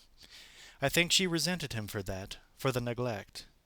It's nearly 8 years since Barton and I were divorced, and although he used to drive me crazy at times, I still find myself wondering how he is making out, wondering if his achievements ever caught up with his ambition. He could be so headstrong, you know. If he got an idea in his head, there was no way you could shake it out of him. He just had to pursue it right to the end." There was a tumbling sound from the stairs, and Candy appeared in the doorway, dragging a large cardboard box behind her. "Look what I found," she said. "Old pictures of Mommy when she was little, like me." Juliana turned back into the room. "I'm afraid," she told Carveth, "that the phone call from your Dr. Raglin touched off some unpleasant memories. It seems the older you get, the more you look back at the past, and I dug out those photographs to remind myself that there really were a few things worth remembering." Dr. Carveth felt uncomfortable, reluctant to be drawn. "He's not my Dr. Raglin," he said finally. "I don't want anything to do with him." He looked at his watch. Juliana nodded. "Okay, I know. It's time to go." Candy pulled the box into the center of the room. "Can we look at the pictures, Grandma?" she asked. "Can we?" Juliana patted her on the head. "Let me just say goodbye to your father. You spread them out on the carpet, and I'll be back in a minute." She followed Carveth to the door, and as he opened it, caught hold of his arm. "Do you really think Nola tried to hurt Candy?" Carveth looked down at her. "I'm afraid so. Yes. She used to get so angry sometimes when she was a girl. I had to punish her for it, try to help her control it." Her eyes glazed for a moment as she relived the past. "I hope she's not exaggerating things to Raglin." Suddenly she squeezed Carveth's arm. "Thank you, Frank." He looked surprised. "For what?" "For bringing Candy to me. Nola wouldn't have done it." Carveth kissed her on the cheek. "Candy needs someone in her life other than me, and she's always glad to see you." He smiled at her. From inside the house he heard Candy call out, "I'm ready, Grandma. They're all spread out." Juliana turned. "Be right with you, darling. I'll just get a refill, then we can look at all those old photos." Carveth caught Reskinoff in his office just as the lawyer was preparing to leave for the day. "It's important, Al," he said. "Can I delay you for just a few more minutes?" Reskinoff looked at him for a moment, then laboriously took off his coat and hung it behind the door again. "Okay, Frank, you got 10 minutes. After that my wife will start phoning and I'll need to go see a lawyer myself." He settled behind his desk and offered Carveth a chair. A short, fleshy man, Reskinoff always seemed as if he were just barely awake. Slow-talking most of the time, his conversation was nonetheless brightened by occasional flashes of wit, as if he were trying to remind himself that he was still alive and breathing.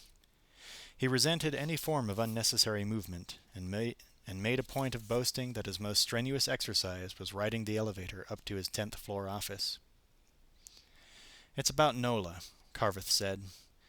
"I don't want her to see Candy anymore." Reskinoff slowly spread his hands. "You got an agreement, Frank, legally signed by all parties concerned." "I know. I want to change it." "Just like that?" "Just like that. I think Nola's been beating my daughter. I don't want that to happen again." Reskinoff picked up a pencil from his desk and thought for a moment. "You need a court order to change your separation agreement. Candy's not just your daughter. She's Nola's, too." Carveth sat forward. "Al, I don't think you heard. Nola's been beating Candy. Beating my daughter." Reskinoff looked pained. "Frank, don't fight me, okay? I'm your lawyer. I'm on your side. All I said was, you need a court order. But first you've got to prove what you say." "Well, I can. Candy was with her mother all of yesterday. She was fine when I left her, but when I picked her up in the afternoon, her back was sore as hell. Someone had beaten her, and it could only have been Nola." "You take her to a doctor?" "Yes. This morning." "And?" Carveth sat back. "Well, I told the doctor what happened, but he maintained the bruises on Candy's back didn't look as though they'd been made by an adult. Not big enough, he said. More likely they were the result of an attack by another kid." "But it can't have been that. There wasn't the opportunity." Reskinoff tentatively nodded his head. "What about Candy? Does she also accuse her mother?" "She wouldn't talk about it last night, and since she seems to have forgotten about it today, I didn't want to remind her." Reskinoff looked at him. "You think I can get a court order with a story like that? I'd have to bribe everyone from the doorman right up to the judge." "It's true, Al. For God's sake, do you think I'd make it up?" Reskinoff shrugged. "Frank, you want me to spend your money? I'll make application. But I can tell you now that all you'll get out of it is a bill from me." "So what do I do?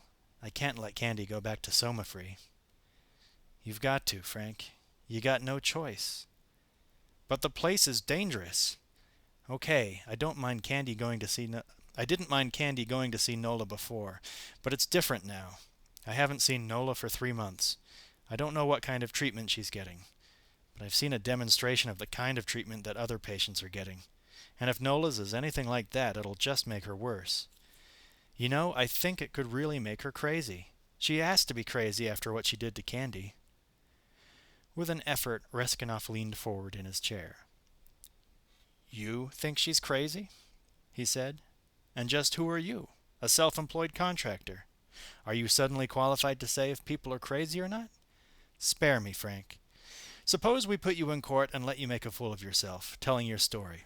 And then someone from Somafree, this Dr. Raglin I keep hearing about, suppose he gets up on his hind legs and says your wife is fine, she's cured, not even neurotic. Who do you think the court's going to believe?"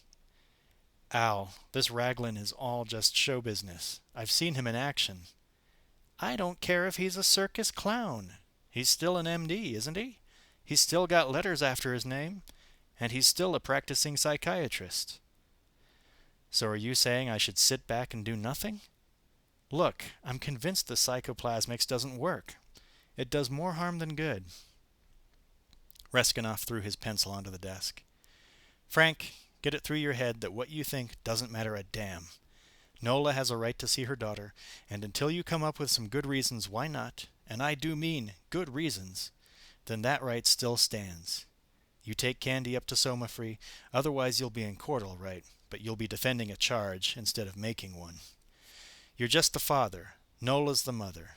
And like it or not, the law believes in motherhood. Well, if I can't stop Nola from seeing Candy, I want to get Nola out of Somafree and into some other kind of care. She's tried that before and it didn't work. That's why you got a separation. Look, do yourself a favor, Frank. It's costing you money just sitting here talking to me. And if I don't get home in the next 20 minutes, it'll cost me a marriage. Just let things stand the way they are and see what happens next Sunday. Carveth impatiently waved his hand. If I can find something to discredit Raglin, then I could stop Candy from going to Somafree, right? Reskenov pulled himself to his feet. You might, he said. It's possible. He reached for his coat and struggled into it. Your time just ran out, Frank. Can I give you a lift? Carveth shook his head. It won't be easy, Reskenov said, trying to get something against Raglin. He's got quite a following, from what I hear. I know, Carveth said. But if it can be done, then I'm going to do it. I'm not going to let Candy get hurt again. When Juliana returned to the living room, she found Candy sitting cross-legged on the floor with an array of old photographs spread out in front of her like a fan. You recognize any of those people? Candy looked through the pictures in order. But apart from a few shots of her mother as a young girl, she was able to identify only Juliana, on a picnic in one shot, fishing in another, and standing on a beach in a third, wearing an oversized bathing suit that reached almost to her knees. Juliana peered over her shoulder. For her, the photographs brought back a flood of memories. All was the good times, she thought. It was funny how the camera could be so one-sided, never recording the bad times. The image of her life as portrayed by the pictures was one of constant enjoyment, a continuous round of summer trips and holidays, of Christmases and family gatherings, old cars, and the first house she had bought with Barton. Too bad the mind couldn't be so selective, ignoring the underside and recalling only the moments of joy. Not that her marriage to Barton hadn't worked at the beginning. It was just that, like so many others, it had gradually gone sour as time had eroded the initial euphoria, leaving bare the reality and the unpleasant truth that both of them had made a mistake. She couldn't really blame Barton for that. True, she had found him insensitive, too often wrapped up in a world of his own. He'd been emotionally selfish, generous enough materially, but miserly with his affection and time. She had wanted to lean on him, to draw strength from him, but he had failed to provide the support that she had needed. In her heart, though, she knew that the fault had been hers as much as his. She had demanded too much of him, or at least she had demanded more than he was capable of giving. So who was to blame for that? She had tried to hold on to him as long as she could, but when Nola had been born, it had seemed that Barton had pulled even further away from the marriage. He'd stayed late at the office, only coming home after Nola had been washed and tucked into bed. And gradually Juliana had found that the more time she was forced to spend with her daughter, the less she was able to spend with Barton. Rather than a common bond that might bring them together, Nola had been a wedge that had driven them further apart, and Juliana had come to resent her, resent the demands she made, and the way she was pushing Barton away. She shook her head at the memory, and refilled her glass, then joined Candy on the floor, sitting unconsciously in the same cross-legged position. Suddenly she looked up. From the kitchen she'd heard a muffled sound, like a footfall that had been deliberately disguised. She listened for a moment, but the sound wasn't repeated. Candy was hunting through the cardboard box, picking out more of the photographs and laying them out like cards. "Who's this?" she asked. She held out one of the pictures, and Juliana took it. "It's another picture of Nola," she said. "Your mommy when she was a little girl. What's she doing wrapped up in those funny clothes?" Juliana's smile was bleak. "They're not clothes," she said. "They're bandages. Your mommy was in hospital for a time, when she was young, about your age." Candy looked up at her. "Why?" she asked. "Was Mommy sick?" "You know what was wrong with her, don't you? You've asked me before." "I think I forgot." Juliana pulled out another photograph and showed it to Candy. "Here, have a look at this one. See if you can pick out your mommy." I want to hear about Mommy in the hospital, about why she was there. Juliana looked down at her drink. Not now, honey, she said. Was she being punished? Juliana turned quickly towards her. Why do you say that? I don't know.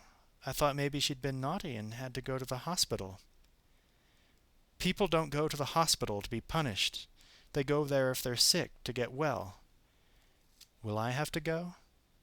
Of course not. Not unless you get sick, like your mommy. But there's nothing wrong with you, is there? You're perfectly normal. She stopped. A plate in the kitchen had fallen to the floor. I guess I didn't stack the dishes too well. She stood up. I'd better go take a look. She walked down the hall to the kitchen. As she entered it, she felt a blast of cold air on her feet. She looked down. The milk chute doors, both inner and outer, were open. She knelt on the floor to close the outer one, but something seemed to be blocking it. With an effort, she pulled the door free and managed to close it. But then she noticed that the inside bolts that normally secured it had both been torn loose, ripped right out of the wood, and the inner door, too, had been wrenched from its hinges. She pulled a chair in front of the chute in an attempt to seal it. On the floor behind her, a dinner plate was in pieces, on the floor. She bent to clean it up. And as she did so, a movement on top of the refrigerator caught her eye. She looked up. The refrigerator was set back against the wall, half hidden at the end of a row of overhead cupboards. She stood up straight and moved carefully around it. Something was up there. She could hear breathing, a soft whispering sound. She glanced quickly at the door, measuring her distance from it, then took a step towards it. Suddenly she froze. A hand came around the corner of the cupboard at the top of the fridge. The fingers were webbed, not fully formed. They gripped the side of the cupboard. Juliana stared at them, then took a step back, edging away until she was pressed against the table. Slowly she began moving to the door. She was almost there, ready to run from the room, when the hand moved down, seeking a better grip. Then suddenly a face came into view. Juliana stared at it in horror. For a moment she was unable to move, could not react. Then she opened her mouth in a piercing scream that was suddenly cut off as the creature on top of the fridge hurled itself at her, landing with all its weight on her chest. When Candy heard the scream, she rose silently to her feet and moved, as if in a trance, down the hall to the kitchen. The door was open. She looked in. The body of her grandmother was lying in the corner, crumpled, broken. Candy walked towards it, looking down impassively. She was still clutching the photograph of Nola and her grandmother in the hospital, and slowly she twisted it in her hands until it was rolled into a tight ball, then dropped it on the floor by her grandmother's side. It bounced once, then rolled, coming to a stop by Juliana's outstretched fingers, so that it seemed as if she'd been reaching for it, trying to grasp it, but had been unable to get her hand on it.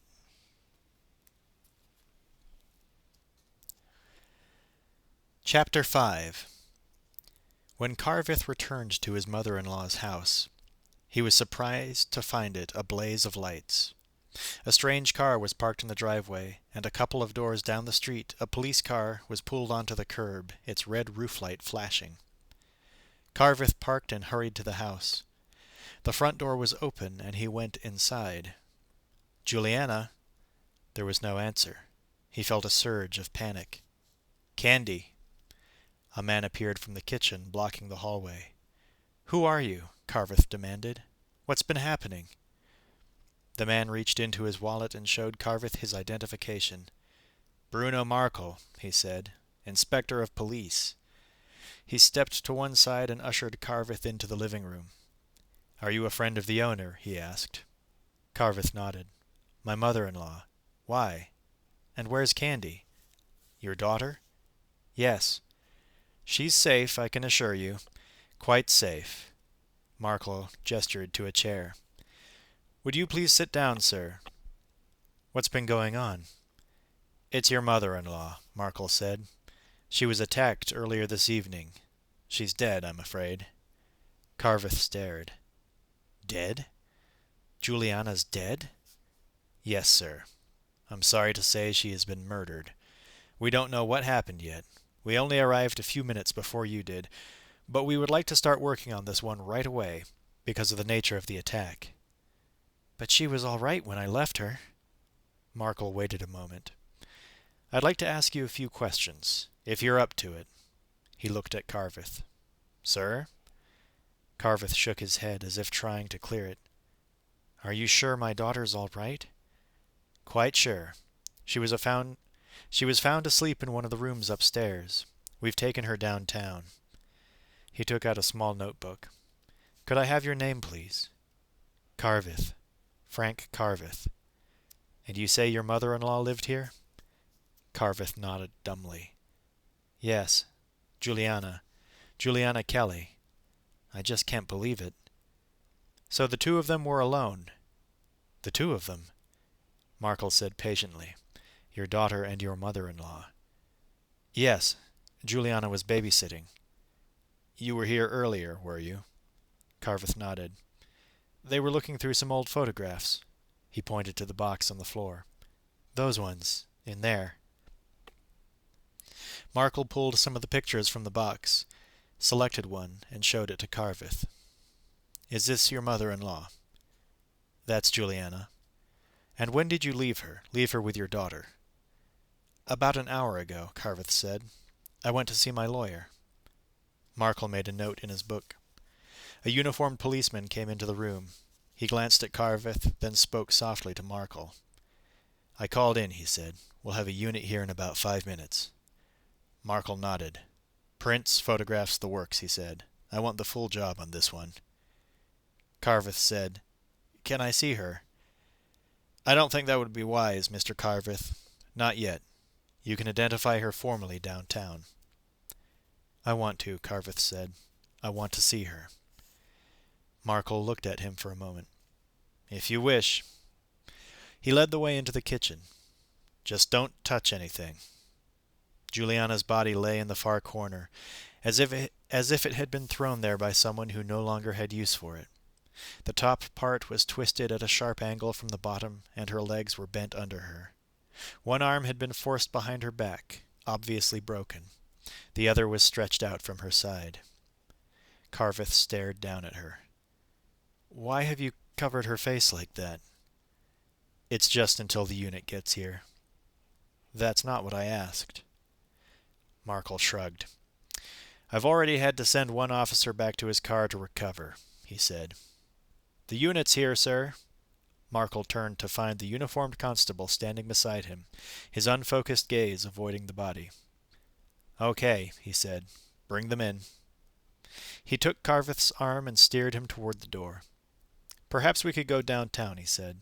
We can see your daughter and talk there. It'll be more quiet. Carveth moved stiffly, still in a daze. On the way out, Markle spoke to an officer now standing on duty at the front door. I don't want anyone inside this house who doesn't have official business, he said. And if the press turn up, keep them well away. Out of the yard, too. No details yet, and no description of the woman's injuries.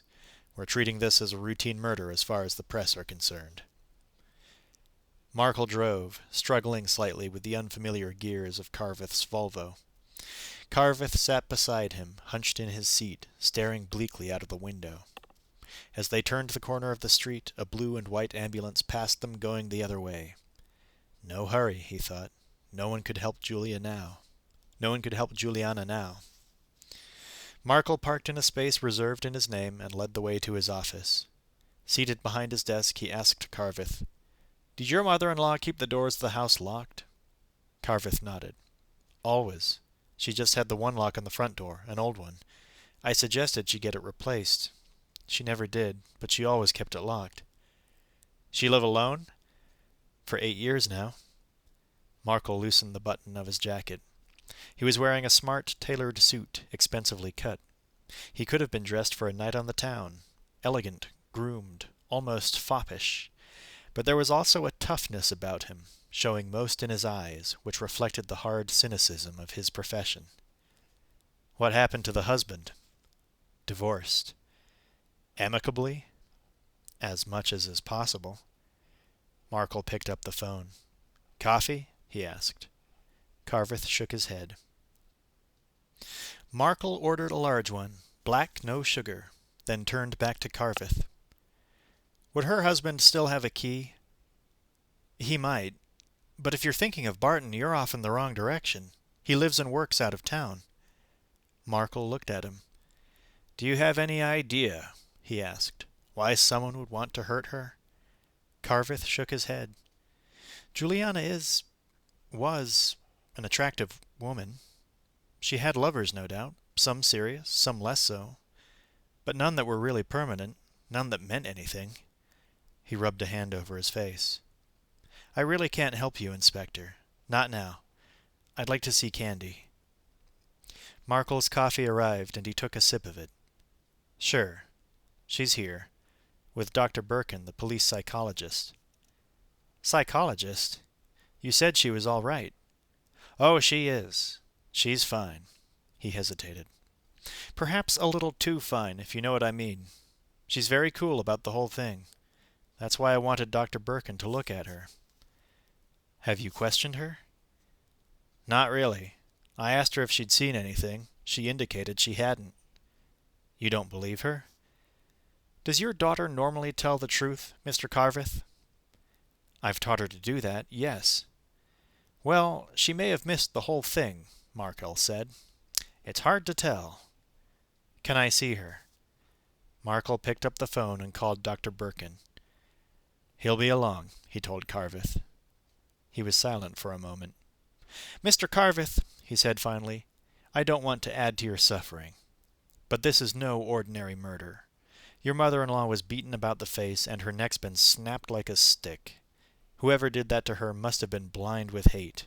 If that hate wasn't aimed specifically at her, then we've got something very dangerous on our hands. It could happen again, anywhere, to anyone. So I'm hoping it was something specific, someone deliberately attacking your mother-in-law. That's why it's important, if you can think of anyone at all, who might have had a motive for hurting her, that you let me know as soon as you can. Will you do that? Carveth nodded. I just can't think of anyone. Juliana was, well, ordinary. She lived alone. Did some freelance work for some of the local television stations. Otherwise, she lived on the alimony that Barton still pays her. She didn't go out a lot. In fact, I think she was lonely a lot of the time, living in that house. I don't know. I hate to say it, but there was no one in her life who might have been roused to the kind of emotion you're talking about. She just didn't have that much impact on people. Well, give it some thought. Right now, I'll need a statement from you. The time you left the house, where you went, the name and address of that lawyer you went to see, that kind of thing. Carveth recounted the details as best he could. As he finished, there was a knock on the door. Markle nodded at the man who entered, but he did not get up. Dr. Birkin, this is the girl's father, Frank Carveth. Carveth asked, How is she, Doctor? Is she all right? Sure. I think she'll be fine. Carveth frowned. What do you mean, think? Birkin sat on the edge of Markle's desk. To be honest, I'm not sure your daughter escaped this incident completely unscathed. She's unharmed physically, he added quickly, but mentally, I don't know. You think she saw what happened? It's possible. I think she may have seen something that upset her, confused her. She won't talk about it, won't really say much of anything. But she was found in a deep sleep, the kind that a lot of people use to escape something too painful to face. You mean she's hiding something? Not in the sense that most people would mean. She just doesn't want to remember what happened. If she's hiding anything, she's hiding it from herself, not from us. What happens if she remembers? I feel it would do her good no matter how traumatic the experience may be. You should encourage her to remember. Talk to her. Ask her. Otherwise, she could find herself in trouble. And the longer she delays in remembering what happened, the more serious the risk becomes. Even 5-year-olds can get ulcers. I've seen them. As bad as any middle-aged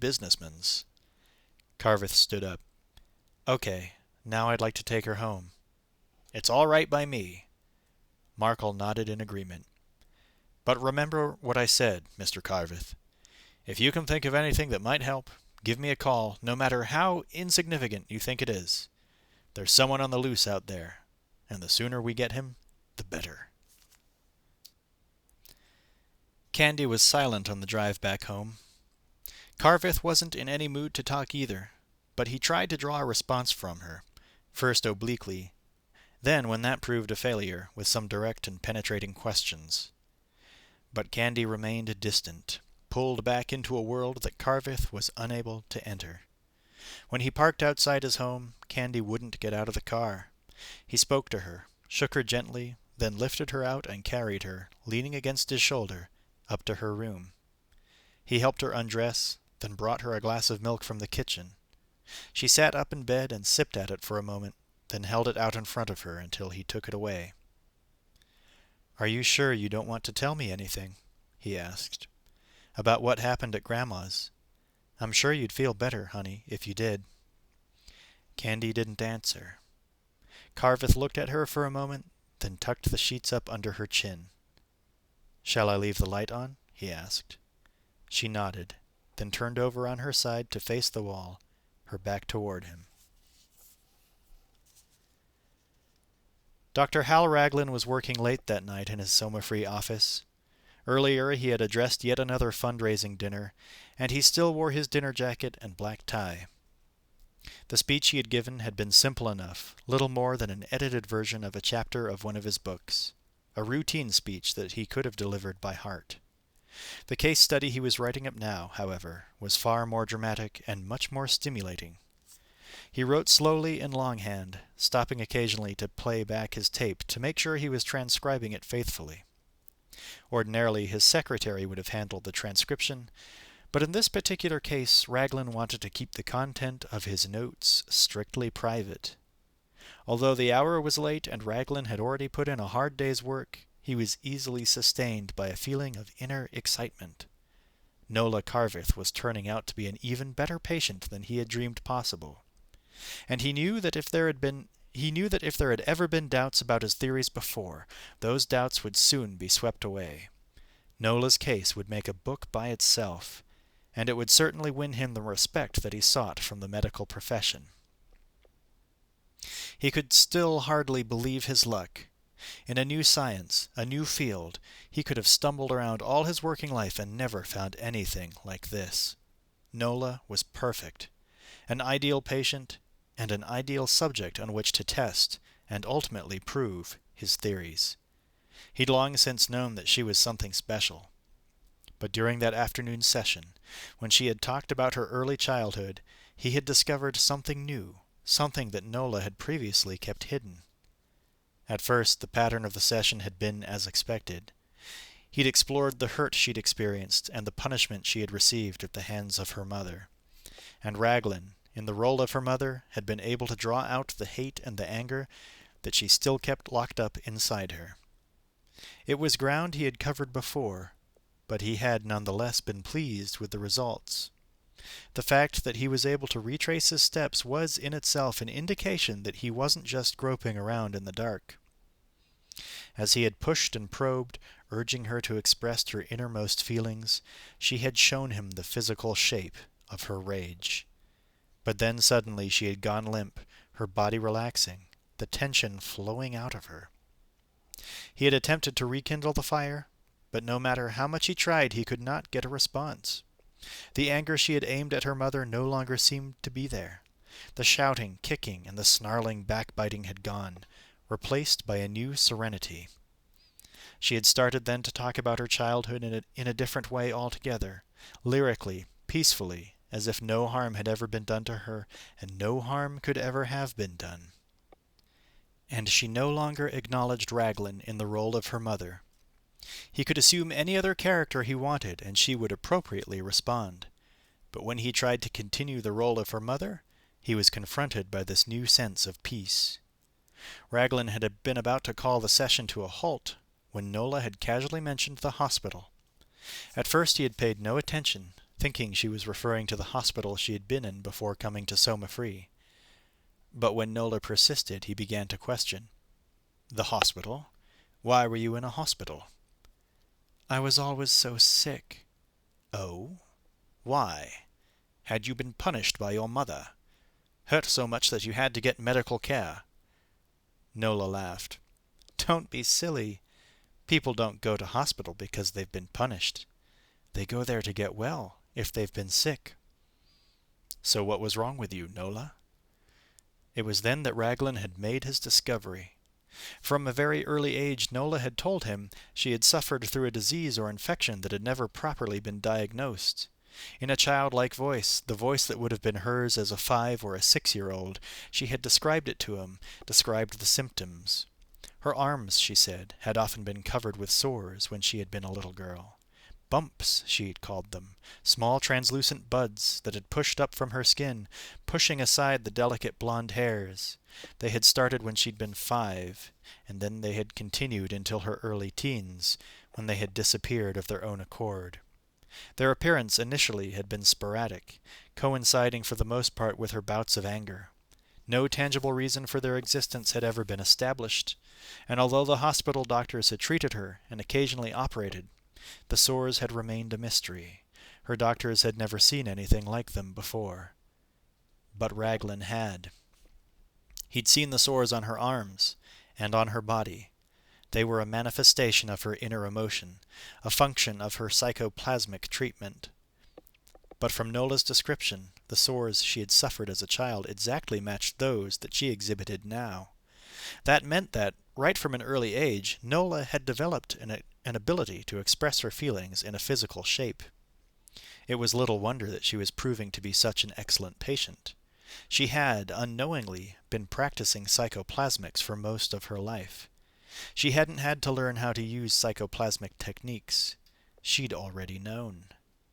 Raglin finished writing and was replaying the tape when his intercom buzzed. He picked up the phone and punched the button for the line that connected him to the boathouse. Yes, Chris, what is it? Dr. Raglin? I'm afraid we may have some trouble. Trouble? It's Nola. She tried to break isolation. I think I stopped her in time, but I'm not sure. Perhaps you'd better come have a look. Chris met him at the boathouse door. Okay, Raglin said. What happened? She tried to make a call. On the phone? Who was she trying to reach? Her mother. Her mother? She doesn't want anything to do with her mother. She never even speaks to her. She never even speaks of her unless I force her to. She didn't get through, Chris said. At least, not to her mother. That was a strange thing. A policeman answered. What do you mean? Well, I saw the light in the phone and realized she was making a call. I went in and found her on the phone. She says she was calling her mother, but when I took the phone away from her, I listened for a moment, and there was a policeman on there. He identified himself. Did you speak to him? No. What about Nola? Did she identify herself? Maybe. I heard her mention the Institute. Raglin shook his head. It could set us back several months if she breaks isolation. I know, Chris said. I got to her as quickly as I could. Raglin opened the door to her room and went inside.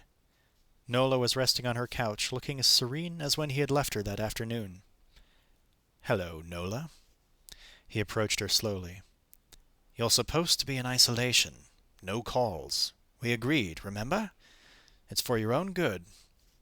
She didn't answer. Who were you trying to call, Nola? Who was it? Were you trying to call your mother? Nola smiled and turned towards him.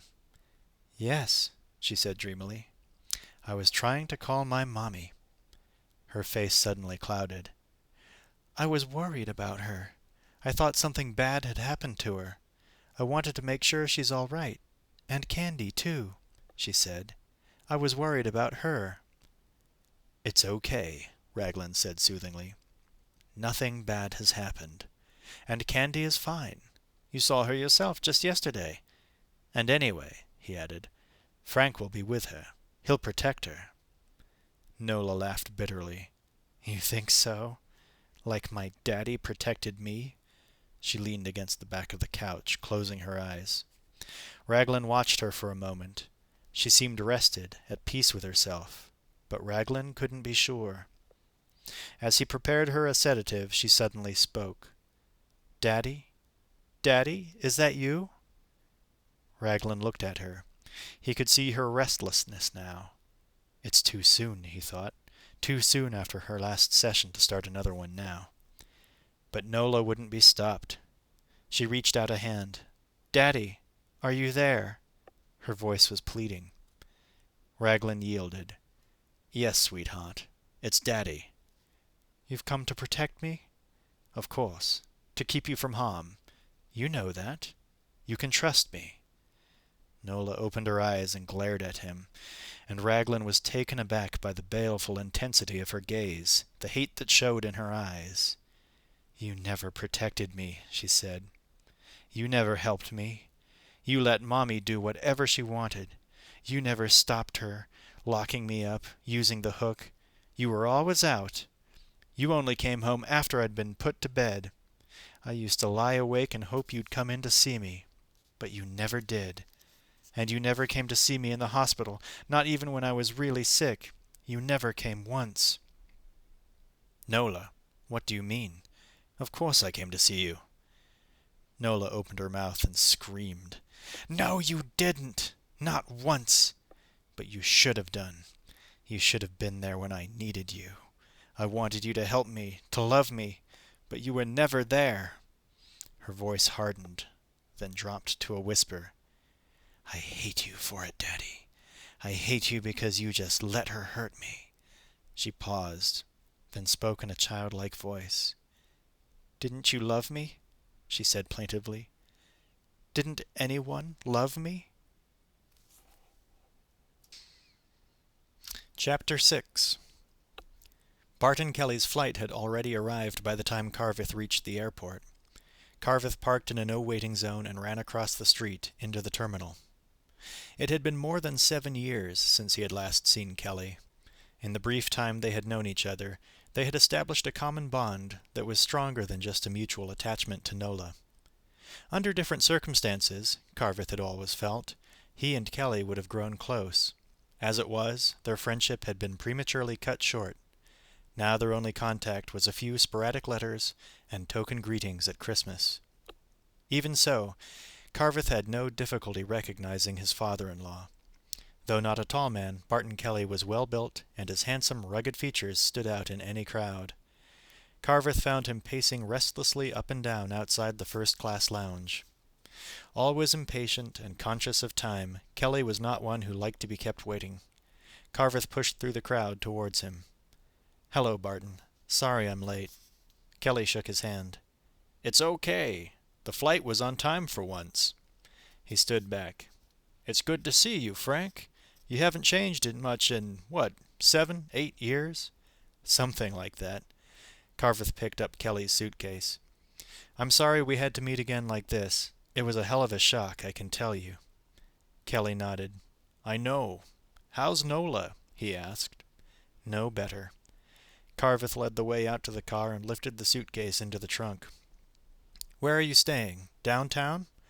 "At the plaza." "You can still change your mind, you know. Stay with Candy and me." "No, it's okay. I won't be in town very long. We could have the funeral tomorrow, although Juliana's niece still might want to fly in. And then there's that sister of hers out west. We'll just have to see." As they drove onto the freeway, Kelly asked, "They don't know who did it, I suppose?" Carveth shook his head. "They've no idea. It wasn't pleasant, Barton. They think Juliana may have been attacked by a psycho. There was just no reason for it. None at all." Kelly stared out the window. "We had some good times, Frank. You only saw us near the end when things were falling apart and we were just waiting for the divorce to come through. But there were other times, before you knew us. She was okay. I think she felt the same way about you. She wasn't always happy living on her own." Kelly was silent for a moment. "What about you and Nola? Any chance of you getting back together?" Carveth swung out round a truck into the fast lane. "I'm trying," he said. "But sometimes I don't think there's much of a chance. We've grown apart, more than I realized. And now Nola's under a different kind of treatment. Psychoplasmics, it's called. And I just don't think it's doing her any good. I can't even get in to see her." Psychoplasmics? I've read something about that. The Shape of Rage, is that it? Carveth nodded. A doctor called Raglin, Hal Raglin. He started it all. He's got an institute here, and he's working on Nola.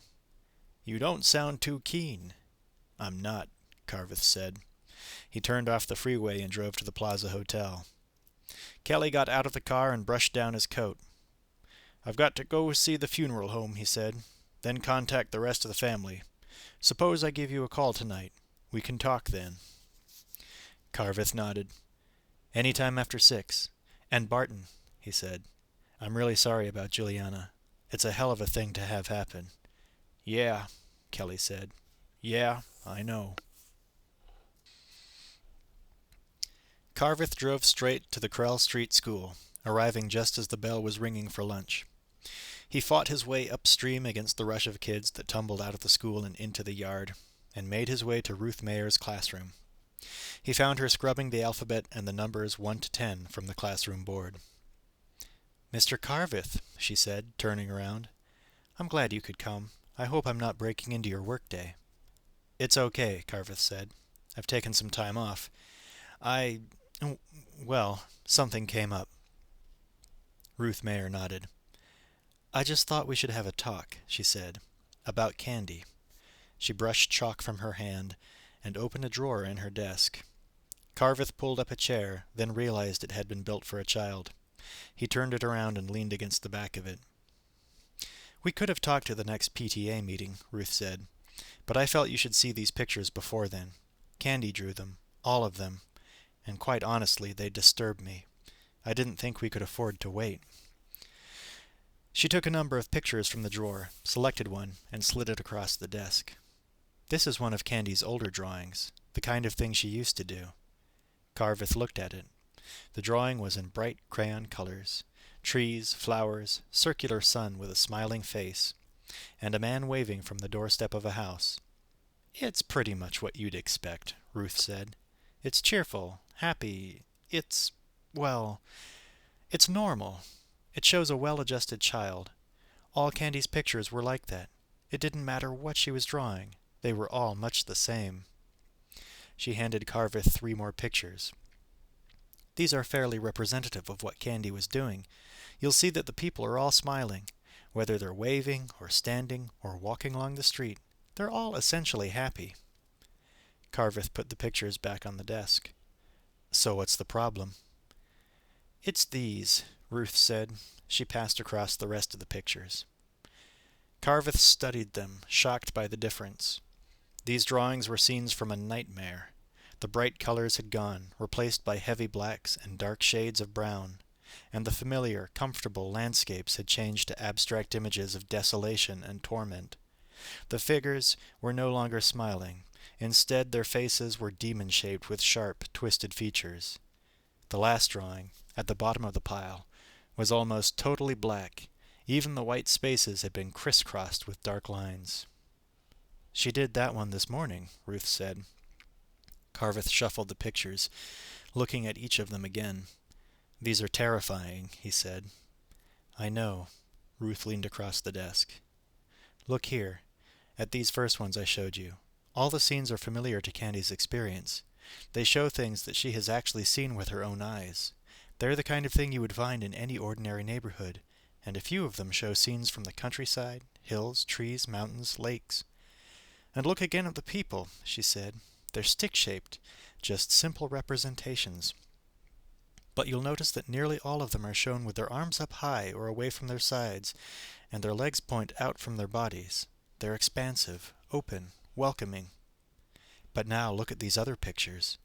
The people are all huddled together, their hands crossed or wrapped around their bodies, keeping people away. They're defensive, and their faces are distorted too, not just by a child's inability to draw, but by a feeling that Candy is trying to express. Their features are misshapen, and their mouths are open as if they're screaming. But worst of all, she said, look at the scenes themselves. They don't come from Candy's experience. There are no scenes like that anywhere. She's not drawing them because she's seen them with her own eyes. She's drawing them because that's what she sees inside her head. Candy, she said, must be living in a constant nightmare. Carveth put the drawings back on the desk. I had no idea. Ruth gathered up the pictures and put them back in her drawer. Candy's changed outwardly, too, she said. She used to be one of the more sociable ones in my class, always answering questions, talking a lot, and popular with the other kids. She shook her head. Not anymore. Oh, sometimes she is, outwardly normal and happy, but a lot of the time she's quiet, withdrawn, turned in on herself. I don't want to be critical, Mr. Carveth, but I would have thought, as her parent, that you would have noticed Candy's moods yourself. Carveth felt himself flush. I had noticed, Miss Mayer, he said. Candy has been withdrawn at times, but I thought it was just a phase she was going through. Well, perhaps I'm overstating things, Ruth said. Her moods are erratic, really. One minute she's up, but the next she's down. She's been like that for 3 months now. Carveth turned and looked out the window. A number of kids were swinging on the monkey bars in the yard outside, tumbling in somersaults. 3 months. He looked back at Ruth. Miss Mayer, would you be willing to sign a statement on what you've just told me, about the pictures and the change in Candy? A statement? I don't understand. Carveth stood up straight. I have been watching Candy, he said. Maybe not as closely as I should have been, but I have noticed the change in her. It started 3 months ago, just like you said. And it was 3 months ago that Candy first started visiting her mother at the Soma-Free Institute of Psychoplasmics. He faced Ruth across the desk. Look, this may not make too much sense to you yet, but my wife, Nola, has been under psychiatric care for a long time now. She has the right to see Candy every week on Sundays, and everything was fine for a while. When Candy went to see her in the hospital, she came back home happy as ever. But 3 months ago, Nola signed herself into the Soma-Free Institute under the care of a Dr. Raglin. You may have heard of him, or his book, The Shape of Rage. Anyway, Candy started to go to see her there, at the Institute, and when she came back, that was when she was most subdued and withdrawn. The visits haven't been doing Candy any good. In fact, they've been doing her harm. Somehow I've got to stop Candy from going to see her mother at Soma-Free, but Nola has those visiting rights. They're part of our separation agreement. Ruth looked uncertain. Well, I don't know, she said. I don't want to get in the middle of a custody fight. It's not a question of custody, Carveth said. I just want to stop Candy from going to Soma-Free. And the only way I can do that is to show that the visits are really harmful. I've got an appointment this afternoon with a former patient of Raglin's. He's got some horror story to tell about the kind of treatment he received. But I still need some assistance for Candy. If you could show that she is suffering, and that the suffering started with her visits to Soma-Free, then that would really be a help. Ruth hesitated. I'm not sure. I'd like to help Candy, of course, but I can't really contribute much, and I can't make any judgments about Soma-Free. Look, Carveth said. Last Sunday when Candy went to see Nola, she came back home with bruises all over her back. Nola had beaten her. Ruth looked at him for a moment. All right, she said. I'll do what I can. Carveth smiled his thanks. I'm sure you won't regret it, he said. The nursing home was 10 miles west of the city, and Carveth had trouble finding it.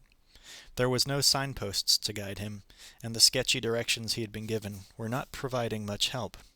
Still, he supposed he'd been lucky to have been contacted by the man in the first place. So a little inconvenience now would probably be a small price to pay.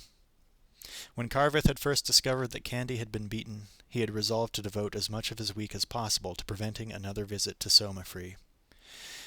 He couldn't really afford the time from his job, not with winter coming on and a lot of outside construction work still to be done before the first snowfall. All he'd been able to free was a single day, with the possibility of another later in the week. His work crew hadn't liked the idea, and his foreman had registered an unspoken protest. But too bad, Carveth had thought. Some things had to be put to one side as others were given priority, and whatever had to be neglected, it surely wasn't going to be Candy. Not after the experience she'd been through with the death of her grandmother. To Carveth, the murder still had an air of unreality about it. It was impossible to think of Juliana in the past tense, to realize that he would never see her again. In analyzing his emotions, he found that the murder had left him more shocked than saddened. It was the senselessness of it, and the apparent ferocity with which it had been committed, that he really couldn't accept. As he drove west, still searching for the nursing home, he wondered how Barton had really taken the news. On the phone he had sounded calm and practical. The 8 years since his divorce from Juliana was certainly a long time, but the two of them had been married for close on 20 years, and no matter what happened since then, those 20 years were sure to have left some scars. Still, Carveth thought, his own responsibility lay first with Candy.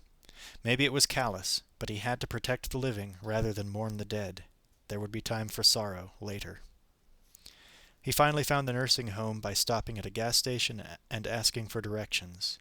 The attendant was offhand at first, but softened considerably when Carveth mentioned the name of the home. It was only when Carveth turned into the long, tree-lined driveway that led to the home that he realized the reason for the attendant's sudden change in attitude. A sign by the entrance to the driveway announced that the home was a private clinic for the victims of cancer. Carveth parked beside the house and walked round to the front.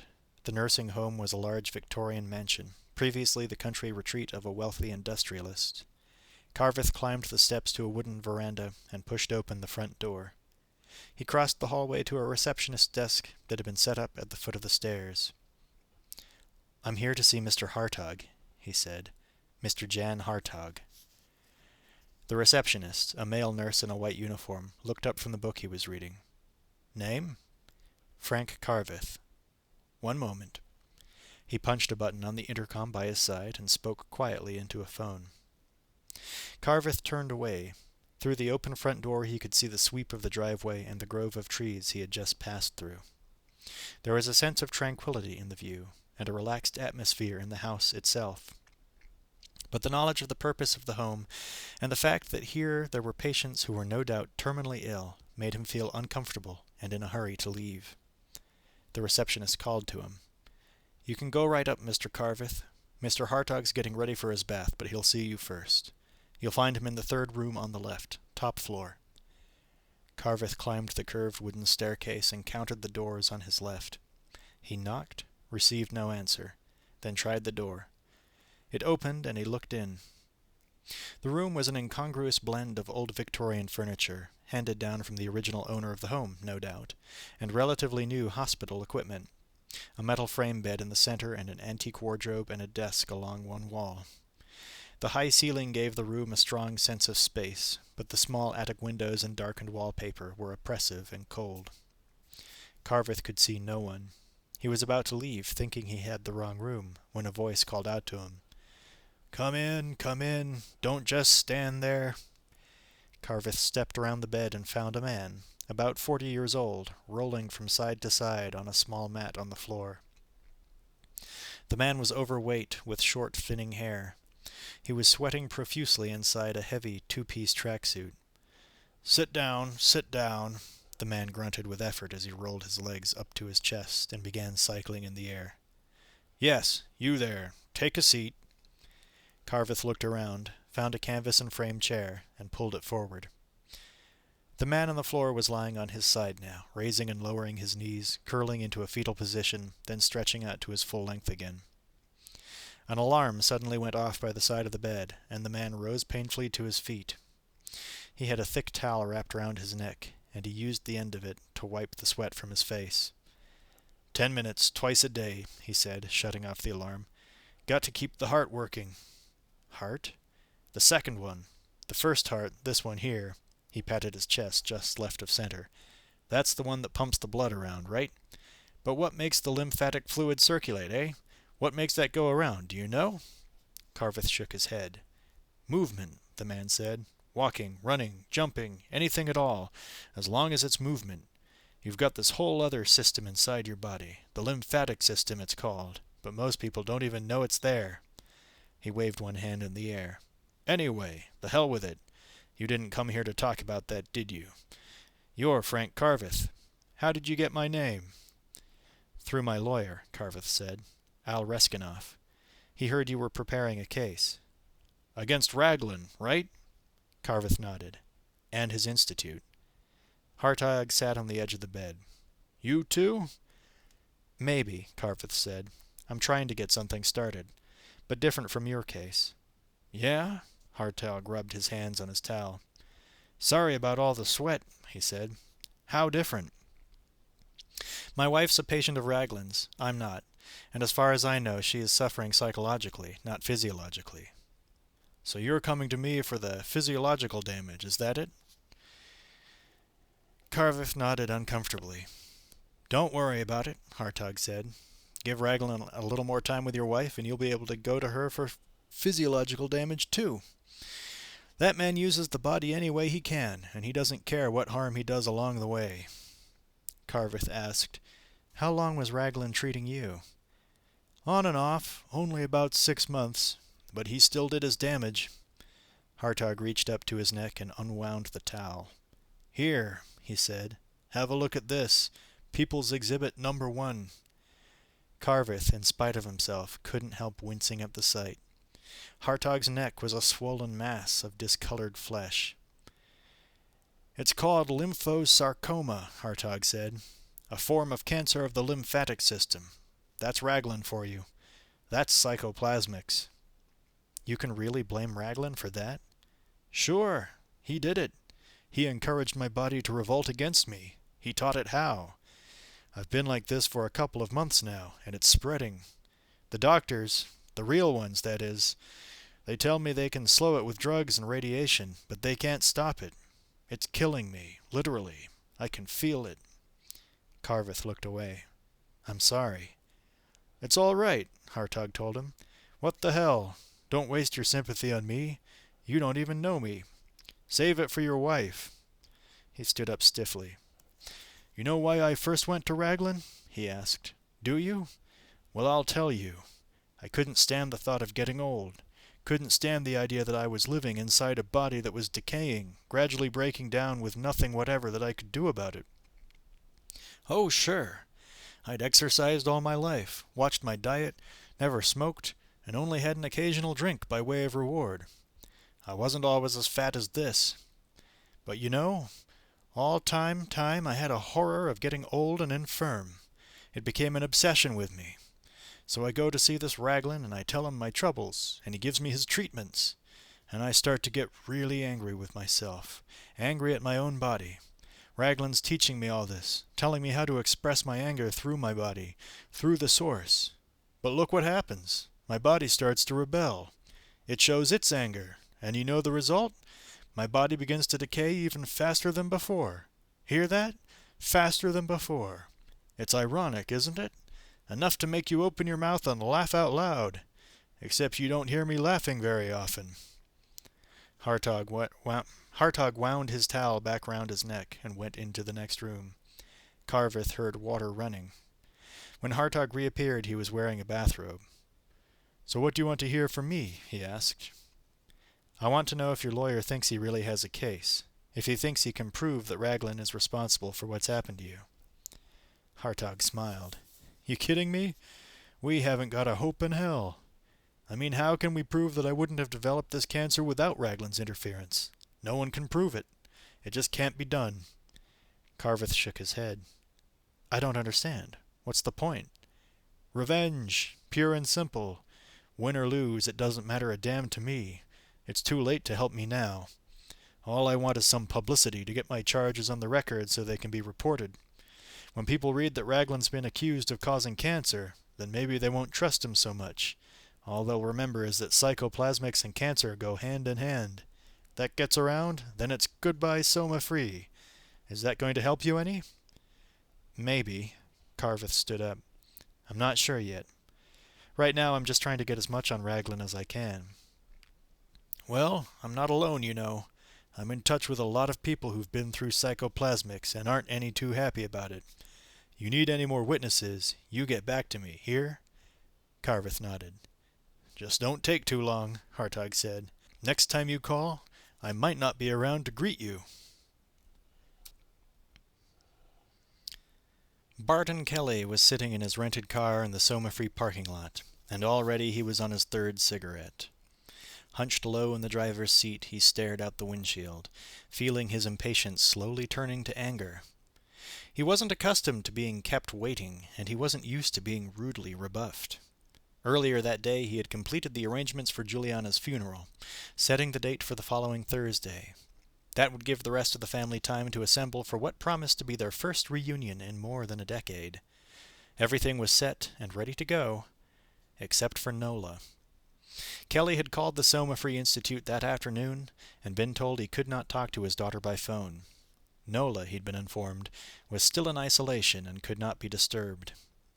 On impulse, Kelly had rented a car and driven to the institute. Maybe, he'd reasoned, the receptionist who had taken the call had not believed he was really Nola's father. But if he showed up in person, then maybe he'd be allowed in to see Nola. Also, Kelly was aware, he'd had little or nothing to do with his daughter for the past several years, and it would be unforgivable if he were to meet her after all that time on the occasion of her mother's funeral. But when he arrived at the institute, he was met with the same blank refusal he'd encountered on the phone. No, he was told, Nola could not possibly have any visitors, no matter who they were. Only Dr. Raglin could authorize a break in her isolation. All right, Kelly said. He'd see Dr. Raglin. But that, too, was out of the question. Dr. Raglin was in the middle of another therapy session, and, according to his calendar, he had a later appointment downtown. Perhaps if Kelly would care to call back in a couple of days, he might be granted an interview.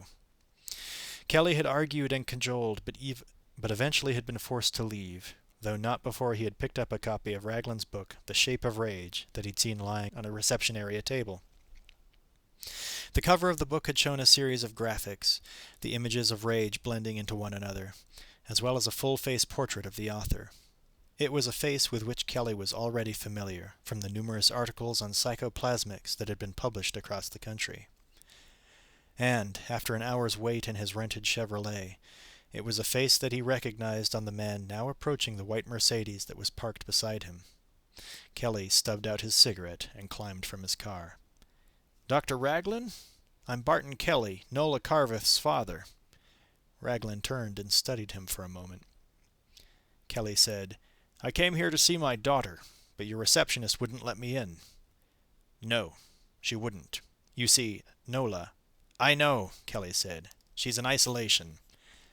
"That's right. And that's the way she must remain." "Dr. Raglin," Kelly said, "do you know that Nola's mother has been murdered?" Raglin nodded. "The police called." "So Nola knows?" "Not yet. No." "Well, that was the reason I came. The funeral is the day after tomorrow, and Nola should be informed. Mr. Kelly, your wife's death is a tragedy, and I can only express my sympathies for you and Nola. But I'm afraid that Nola cannot be told." "What do you mean? She must be told." Raglin shook his head. "It's not in her interests." "I think I should decide that, don't you?" "You, Mr. Kelly. I hardly think that you are in any position to decide what is good for Nola." He tried to push past, but Kelly blocked his way. "Wait a minute. What do you mean by that?" Raglin looked at him. "I mean, Mr. Kelly, that had you taken better care of your daughter 20 years ago, she probably would not now be under my care." Kelly's face dropped as if he'd been slapped. "That's a hell of a thing to say." Raglin shrugged. "Are you telling me," Kelly said, "that I'm supposed to bury the girl's mother without even letting her know she's dead?" "That's exactly what I'm doing.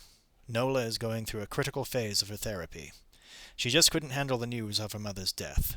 And seeing you, Mr. Kelly, or even just talking to you on the phone would be one of the worst things that could happen to her."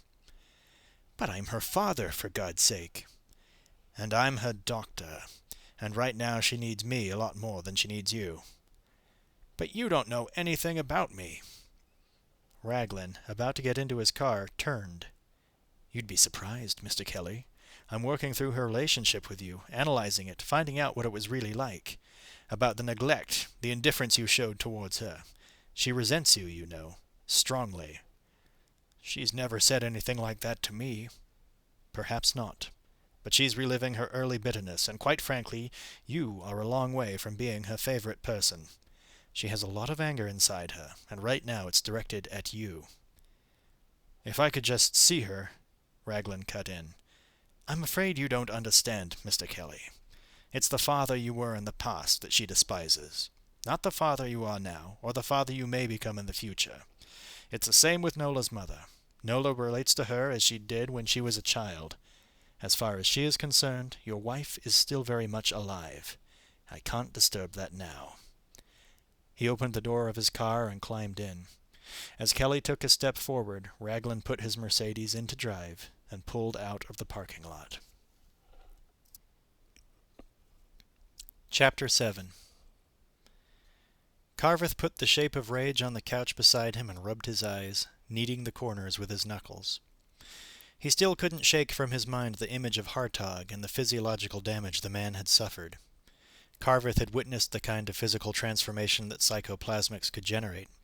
Michael Trellan had shown that clearly. But the idea that the body could actually turn against itself was totally alien. It seemed counter to nature for an organism to poison itself deliberately. Yet that was what Hartog claimed to have happened. Carveth had read Raglin's book before, soon after Nola had put herself under psychoplasmic therapy. The Shape of Rage had explained Raglin's theories at considerable length and backed them up with specific case histories. At the time, Carveth had read the book only superficially, but now, reading it again, he had a different perspective and a definite purpose in mind. He found the concept of the body and mind competing with each other a difficult one to grasp. They seemed so separate that each should have been able to exist in isolation. Yet psychoplasmics was able to delve deep into the psyche where the two were inextricably entwined. If Carveth had any kind of mental picture of the area of the psyche that psychoplasmics explored, it was of a core region where the earliest memories of infancy were subconsciously recorded. Memories, in fact, that extended even to life before birth, to the time when the fetus was still in the womb. There the cells of the body were undifferentiated. There was nothing to mark them apart one from another, nothing to indicate that the cells of the brain were different from the cells of the body. It was possible then to imagine the mind and the body blending together. Of course, for most people the two did separate, and then exist in harmony, but there were always a few exceptions to be found. And since it was only by studying the oddities that it was possible to delineate the norm, Raglin, in his book, had dwelled on the exceptions. Carveth was aware that, in all the case studies Raglin cited, there was a strong underlying sense of anger, and it was this anger that triggered the schism between mind and body, pitting the two against each other. And, as Raglin repeatedly showed, it was the body that was always ultimately dominant. Yes, Carveth thought, it was possible that the body could be made to turn on itself. If the patient's anger were directed internally, then the body might express that anger not just through itself, but against itself. As he well knew, psychiatrists' offices all over the country were full of people whose mental images of themselves were less than adequate, people who were constantly attacking themselves for their own perceived weaknesses and failings. If the mind could attack itself, then why not the body?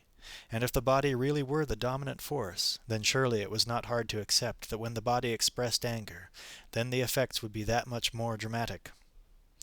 Carveth stretched out his legs in front of him, then quickly got to his feet. Engrossed in the book, he had been unconscious of time, and he suddenly realized he was going to be late picking up Candy. As he drove to her school, darting in and out of traffic, he reviewed in his mind the elements of the case he was trying to build against Raglin. The day before he had taken a series of photographs of Candy's back, which would show that she had been beaten. Ruth Mayer would confirm the change in Candy's personality, and offer Candy's drawings as further evidence. Finally, Jan Hartog was willing to swear that he had contracted cancer as a direct result of his psychoplasmic treatment. It wasn't much, even Carveth had to admit. Not to help Candy. It didn't form any pattern that could be used to construct a total picture. Instead, it was just a series of unrelated events. Something more was needed. A cornerstone around which he could place the other pieces. He parked opposite the school and hurried across the street. There were no parents waiting at the gate, and the main door of the school was already locked. Carveth went around the side of the building and found Ruth Mayer playing with Candy on the ramparts of the wooden fort that had been built at the rear of the yard. He watched them for a moment. Candy seemed more animated than she had been in the past few days, and was running around the ramparts urging Ruth to chase her. Ruth took a few steps toward her, then suddenly lunged, sending Candy running and laughing, screaming with excitement, thinking she might get caught. Carveth smiled. It had been a long time since he had seen his daughter playing so happily. Candy caught sight of him and came running towards him. "Hi, Daddy." He took her hand and led her over to her teacher. "Sorry I'm late, Miss Mayer," he said. "And thanks for waiting with Candy." Ruth smiled. "We were having fun, weren't we, Candy? And I think," she told Carveth, "that I've learned a few more things that we should talk about." Carveth caught her eye and nodded. Candy tugged at his arm. "Daddy, Miss Mayer said she was starving. Can we feed her at our place? Can we, please?" "If she would like to come," Carveth said. He looked at Ruth. "What do you think? I'm getting to be a functional cook, if not exactly an enthusiastic one. We could talk after Candy's in bed." Ruth hesitated a moment, then nodded. "All right," she said. "I'll follow you in my car." Ruth was stirring a cup of coffee in the living room when Carveth came back downstairs. "I hope I wasn't too long," he said. "I seem to be spending the day apologizing for keeping you waiting." Ruth smiled. "It's okay. Is Candy in bed?" "Yes. I wanted to sit with her for a while until she went to sleep. She's had a terrible time lately, and not just because of her experience at Somafree." He paused. "I don't know why I should burden you with all this, but Candy's grandmother has been killed. She was murdered, and I think Candy may have seen something she's not telling me about." "My God, how awful." "I know." Carveth ran a hand over his face. "It's been like that all week, and I still haven't found any way of preventing Candy from visiting her mother at Somafree on Sunday. I'm just not making any headway." "What about your appointment this afternoon with the former patient?" Carveth took a seat on the couch opposite Ruth. "Well, I saw him, and he's certainly in bad shape, the result, he says, of his psychoplasmics treatment. But it's impossible to prove that his problem really stems from Somafree. It could have been caused by any number of other factors. Even he concedes that." "Do you still want me to sign a statement about Candy?" "Would you?" Ruth nodded. "I've been thinking it over this afternoon. Candy really needs some help from someone." "Amen to that." He looked at her empty cup. "More coffee?" "Please." "How was Candy this afternoon?" Ruth took the coffee he offered. "That's just it. After school, as soon as Candy realized she had me alone, she got me to play games with her, like mother and daughter. She obviously needs mothering, and equally obviously, she isn't getting it." "I know. Sometimes I feel as if I've already messed up her life. And she's still only 5. You can't really blame yourself. There's only a certain amount that you can do on your own." "That doesn't help Candy." "Your wife may recover. I mean, no matter what you might think of Raglin and his psychoplasmics, at least Nola reached out to him for professional help. That's a good sign in itself, surely." "I guess. But Nola's been in therapy so long. Psychoplasmics is just another link in a long chain. It's never going to end. I don't know, it just seems that we're going round and round in circles and never getting anywhere." He drained his cup. "I'm sorry. There I go again, weighing you down with my troubles." The phone rang beside him. "That's all I need." He reached for it and picked up the receiver. "Hello? Frank? That you? It's Barton." "Barton, where are you calling from? The hotel?" "No, the house." The line crackled and Kelly's voice faded. "Can you speak up?" Carveth said. "You're sounding kind of faint." "I said I'm at the house. Juliana's house. I've still got my old key, so I just let myself in. It was a mistake, Frank." "Are you all right, Barton?" "I guess so." "You got a car with you?" "Rented one." "Well, get over here, then. There's nothing you can do at the house. Leave it alone." "I tried to see Nola, Frank, but they wouldn't let me in. Wouldn't let me see her or even talk on the phone. And that doctor of hers—" Carveth interrupted. "Doctor? What doctor? Did you see Raglin?" "I saw him, all right. He blamed me for Nola's troubles. Said Nola was accusing me and resented me, and I don't know, Frank.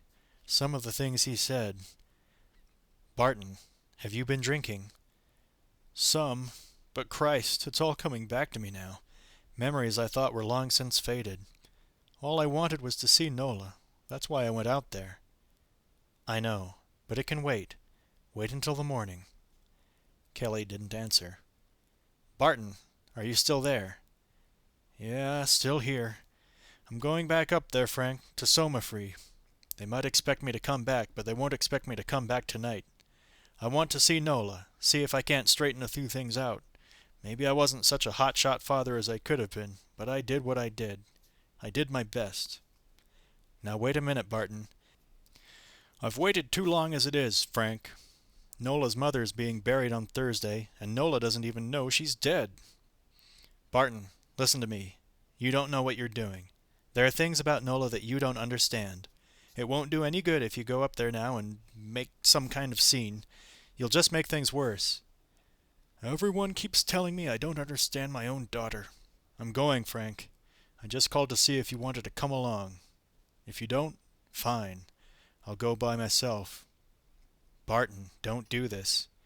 I'm doing it, with or without you." Carveth hesitated. "All right, Barton. Give me 10 minutes and I'll be over there, okay? Wait for me." "I knew I could count on you, Frank."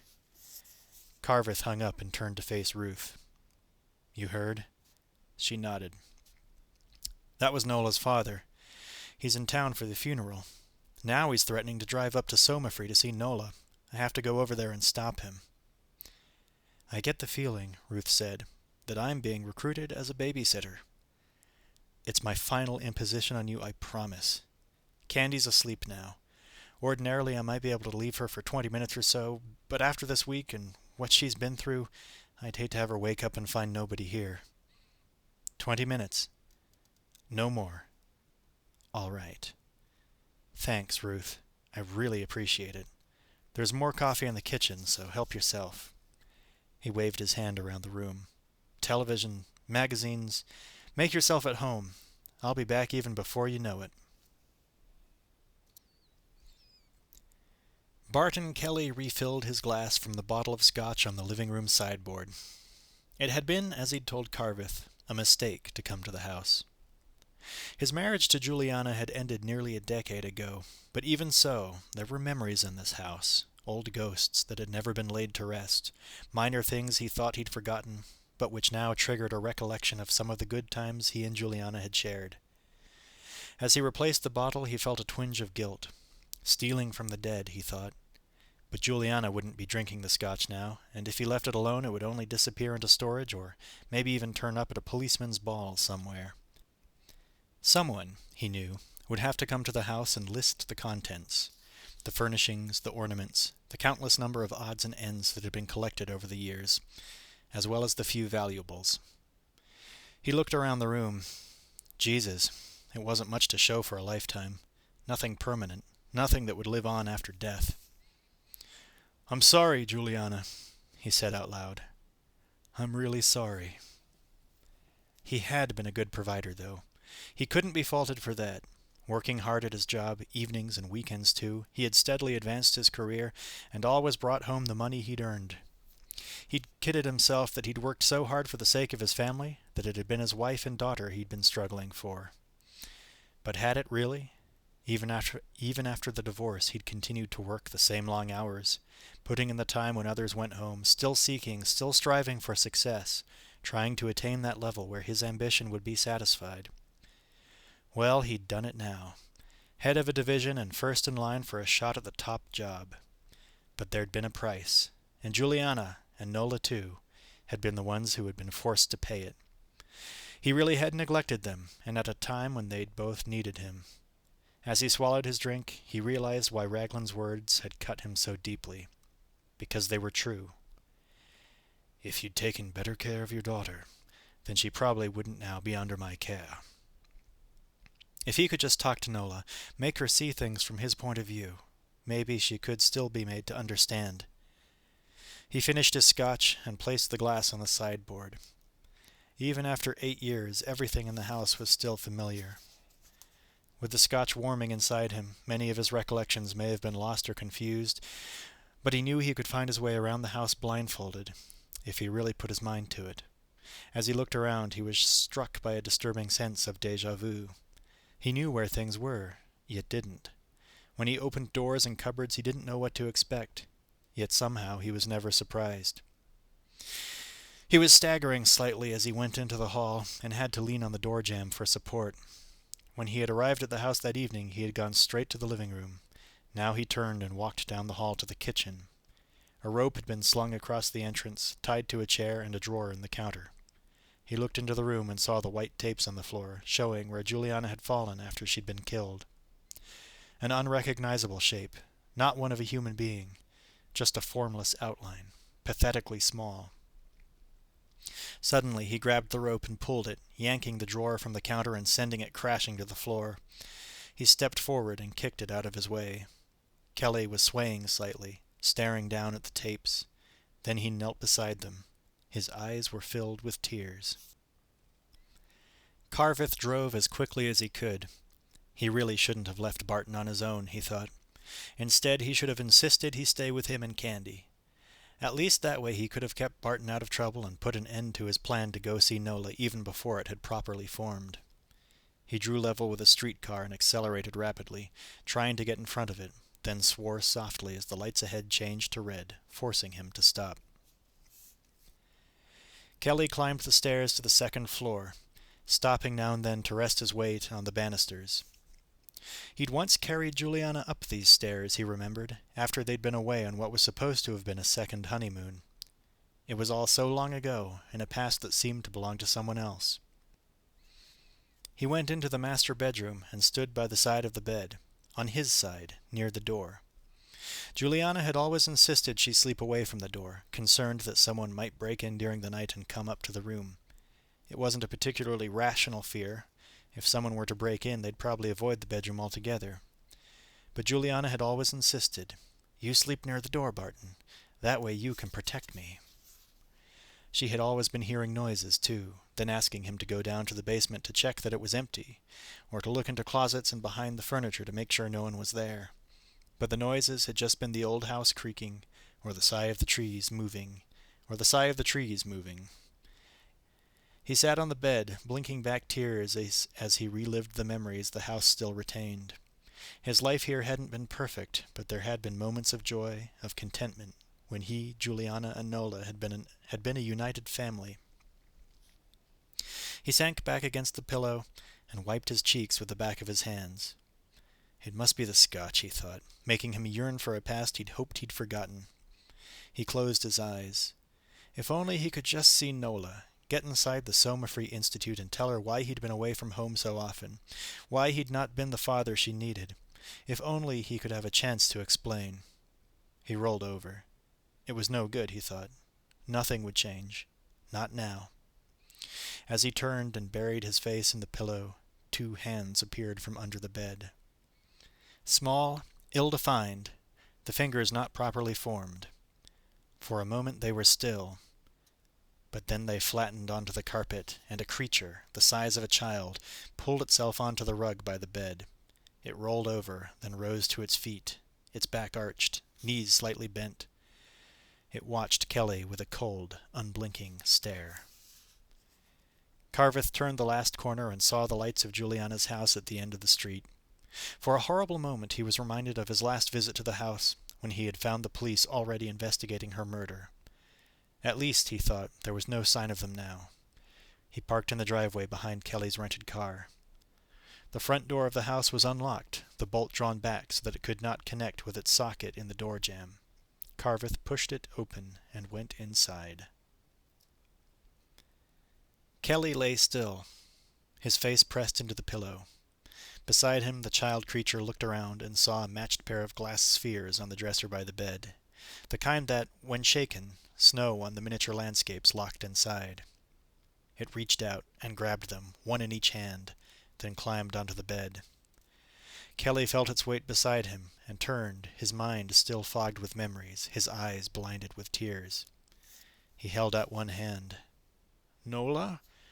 Nola, is that you?" Slowly he sat up, and as he did so, the creature swung one of the spheres, crashing it against his temple. Kelly fell back against the pillow. The creature jumped onto him. He tried to roll over to throw it away from him, but it had a strength that far outweighed its size. Its knees were on either side of his neck, pinning him down, and all he could do was turn his head helplessly from side to side. He called out, but at the sound of his voice the creature exploded in fury and began swinging the spheres, alternating its hands, smashing them into his face as though beating a drum. Kelly screamed. The creature's face above him bloated with rage, and as Kelly lost consciousness under the weight of the attack, the creature let out a shriek like a demon from hell. Carveth was in the kitchen when he heard the screams. He'd seen the empty bottle of scotch in the living room, and then walked down the hall to find the spilled drawer on the floor of the kitchen. He turned and ran back down the hall, then took the stairs, 2 at a time. He burst into Juliana's room, pushing open the door with his shoulder. Kelly was lying on the bed, face down. Carveth shook him, then rolled him over. The body turned, then the head. Oh, no. Oh, Christ, no. Kelly's face had been battered almost beyond recognition. One cheekbone was crushed, and blood still flowed from the wound on his forehead. Beside him was a glass sphere, matted with blood, and as his head swung round to rest in a hollow in the pillow, the sphere rolled down the slope toward him, lodging just under his chin. Carveth stepped back. Out of the corner of his eye he caught a movement in the mirror on the wall. He whirled. The creature was crouched in the corner of the room. In its hand was a blood-stained sphere matching the one on the bed. It hissed at him, then hurled the sphere. Carveth instinctively put up his hand, but the sphere went by him, passing over his head, and struck the wall behind. The creature ran past him and out of the room. Carveth grabbed a pair of scissors from the dresser and followed it into the hall. The landing was empty. He peered over the banisters, then moved down the hall, staying close to the wall. He was passing the bathroom when he saw a smear of blood on the edge of the doorframe. A second smear was on the tiled floor inside. Carveth took a step into the room. The shower curtain had been pulled across the bath. He moved slowly towards it, raising the scissors over his head, holding them in one hand like a dagger, then tore the curtain from its hooks. The tub was empty. As he turned, the door of the linen closet opened behind him, and the creature hurled itself at him, scratching at his face, tugging and pulling at his hair. Carveth desperately shook it off, then lunged at it, trying to stab it with the scissors. Suddenly, it went limp, lying on its back, choking and gasping for air. He stared at it, and slowly, as he watched, its struggles subsided. Its legs kicked futilely in one last convulsion, and then it was still. Carveth staggered from the room and held on to the banisters, sucking in great draughts of air as he tried to fight the nausea welling inside him. Chapter 8. "I still can't believe it," Markle was saying. "That thing must have been in the house all the time. It must have killed Juliana, then hidden out somewhere in the house." Inspector Markle led the way along the corridor to his office in the downtown police complex. He was wearing the same smart, tailored suit that Carveth had seen him in before, and was walking stiffly upright, as if on parade. "We searched the whole damn place," he said, "but we weren't looking for a kid, a goddamn child." He smiled sardonically. "We were looking for a full-grown psycho, and had narrowed our search to an Estonian musician and an out-of-work security guard." "Have you found out who it belonged to?" Carveth asked. Markle shook his head. He pushed open the door of his office and waved Carveth to a seat. "My guess," he said, "is that some poor woman had a deformed baby and just abandoned it, or else had it locked up in a room for years and never told anyone about it. It wouldn't be the first time, you know." He sat behind his desk. "I'll need another statement from you, I'm afraid. Times, places, who was there, and why." He pushed a form across the desk. Carveth took it and stared unseeing at the empty page. "I just can't accept it. First Juliana, then Barton, and within a couple of days of each other." Markle looked at him. "Can I get you a coffee or anything?" Carveth shook his head.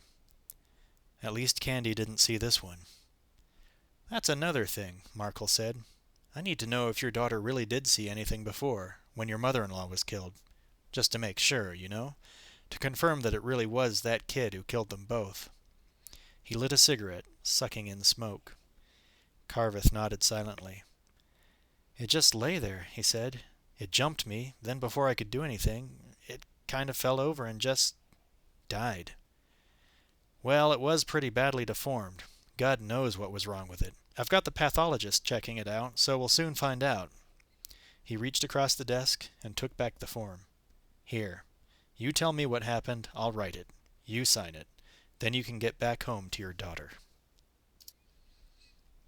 Ruth Mayer was curled on the couch in Carveth's living room, studying The Shape of Rage. She'd found the book on Carveth's shelves, and had idly picked it up, but as she'd started to read, she realized the book had immediate appeal. Even the cover was compelling. The strong, authoritative face of Dr. Hal Raglin, his hands raised either side of his head, and the clever graphics showing the physical form of rage.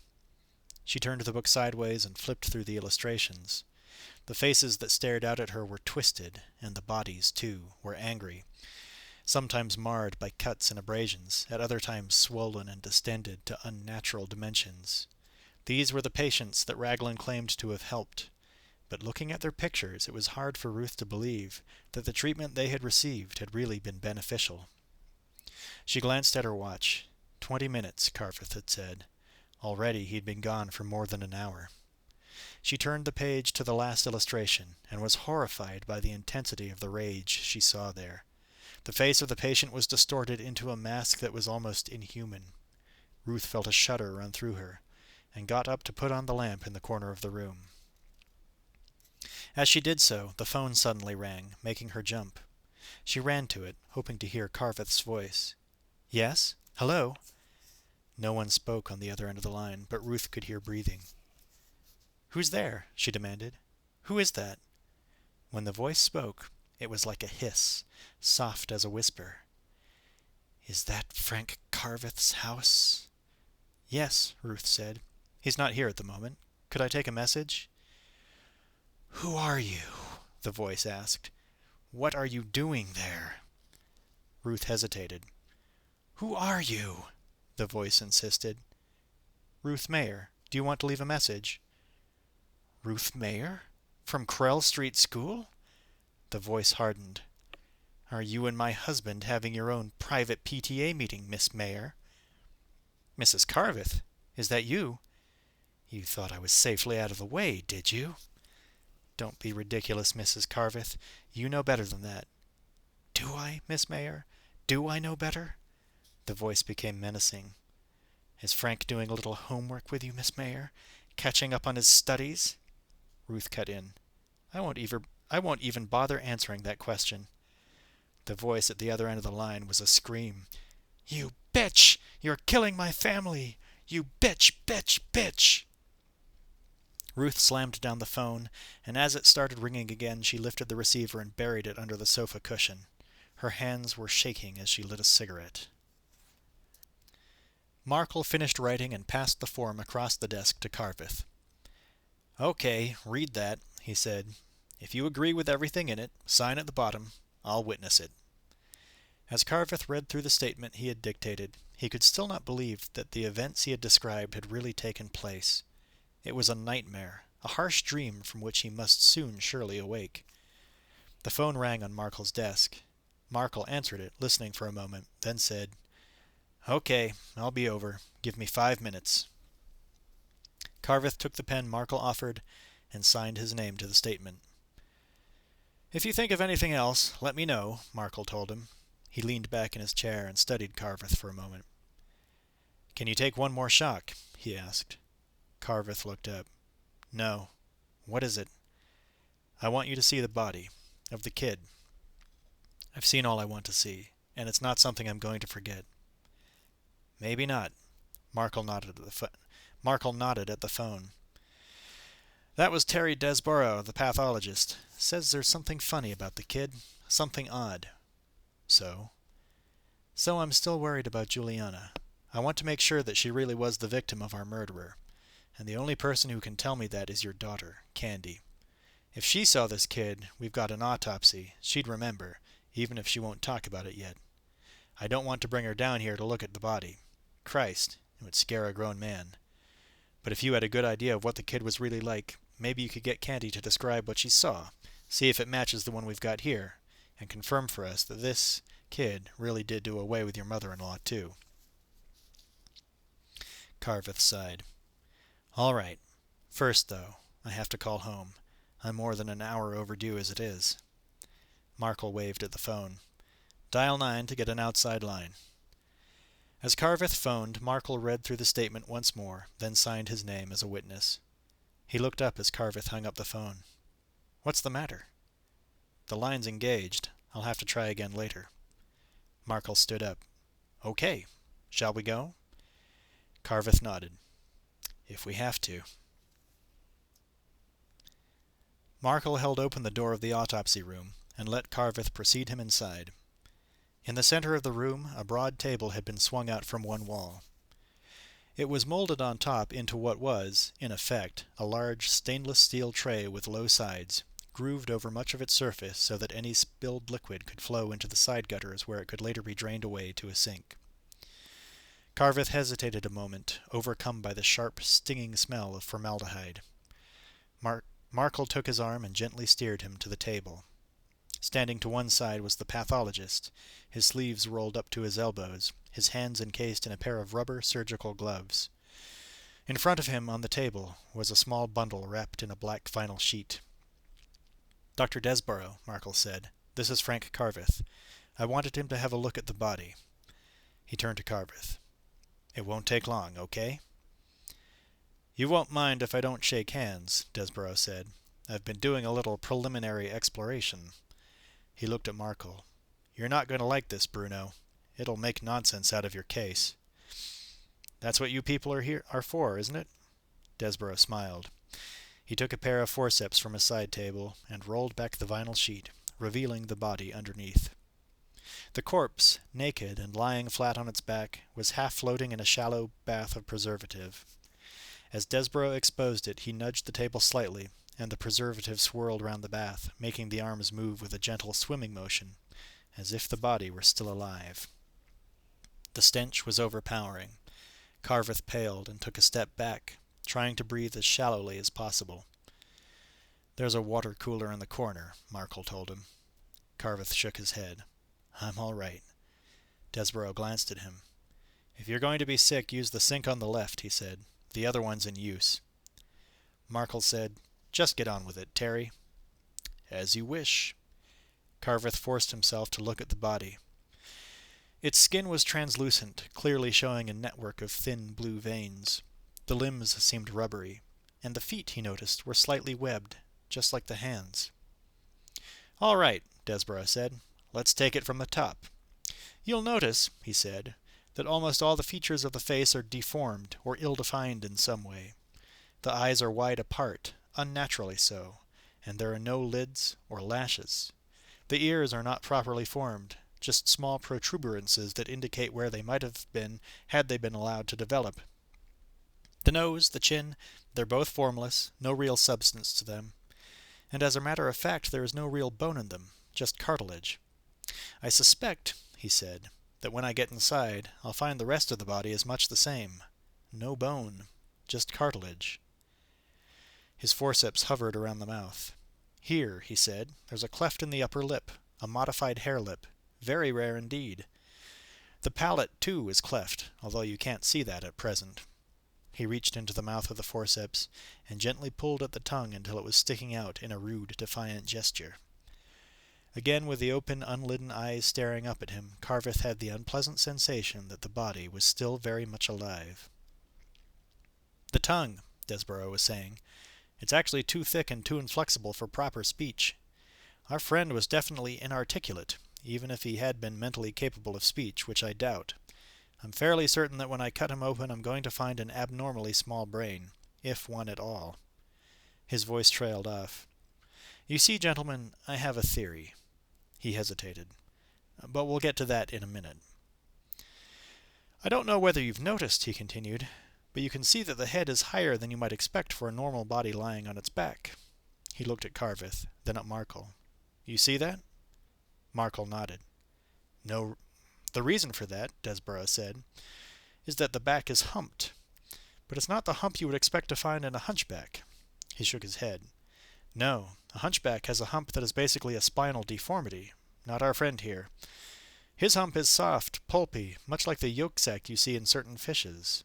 And," he added, I think that we'll find that the hump performs much the same function. It's a source of nutrients, of food. Presumably it was once full, but now it's nearly empty.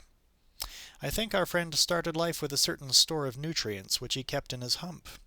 He drew on it during life until the store was exhausted. Then he died. You know, even before I open him up, I'd be willing to bet even money that we'll find almost no stomach at all, and virtually no digestive organs. He stood back, watching for a reaction. It was Markle who finally responded.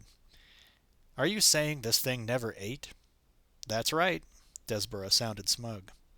He starts off with a full tank, gradually drains it, then keels over and dies of starvation. Interesting, don't you think? How old is it? Carveth asked. Depends on when you start counting. Markle said, From birth, for God's sake. Start counting from birth. That would be normal, wouldn't it? Desborough said. But I'm not sure it would apply in this case. He pointed with the forceps. Look here, he said, in the side of the neck. He gently pressed the fleshy swelling on one side of the neck, revealing 3 slits, too regular to be wounds. There are 3 more on the other side, too, he said. And if you look inside, right here, you can see a kind of gauzy curtain of flesh just inside each opening. Know what they are? Markle shook his head. Just tell us, Terry. We're not having fun, even if you are. Desborough smiled. You detectives are all the same, he said. Tough on the outside, but just marshmallows when you get in here. He straightened. Those slits, he said. Well, I'm no specialist in embryology, but I'd bet my scalpel that those slits are vestigial gills. Gills? What, like a fish? No, like a human fetus. These are the kind of gills you can see in a human fetus at a very early stage in its development, while it is still in the uterus. He looked at them. Starts to get interesting again, doesn't it? Carveth said, How can it be a fetus? I mean, how can it survive outside the womb? Desborough folded his arms, smiling slightly. First, he said, it certainly is a fetus. The lack of shape in its features, the deformities, if you want to call them that, and the way the fingers and toes haven't quite formed. They all point to a fetus in the early stage of its existence where differentiation has not yet taken place, where the cells of the body have not yet decided what their function is going to be. It's not even sexually differentiated. Boy or girl, take your pick. That's why we end up with what is really a near-human, something that should not have been born yet. As to your question of how it survived outside the uterus, well, at present, all I can say for sure is that it did survive. I'll know more when I've done a proper internal. Right now, though, that's not what bothers me. He paused, waiting. All right, Terry, Markle said. What bothers you? Desborough grinned. As I say, I'm sure I'll be able to establish how it survived outside the uterus.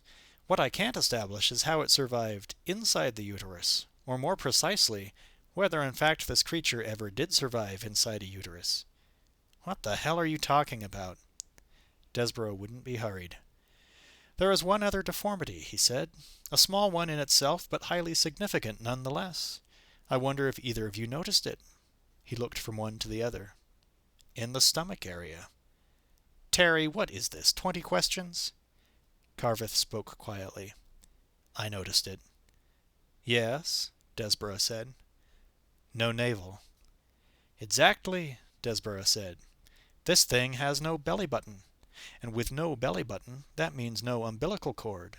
And that, to me, gentlemen, indicates that our fetus has never seen the inside of a uterus. Markle turned away. Oh, Jesus. Raglin spoke quietly, holding the microphone to one side of his mouth. Another speech that had to be written. He found that he was repeating himself now, preaching the same message to different audiences. It took away the challenge, reducing the exciting to the mundane, the unusual to the commonplace. Still, it did make writing the speeches childishly easy. He had nearly completed his dictation when the phone rang. He swore softly, looked over at the intercom, and saw the red light indicating a call from the boathouse.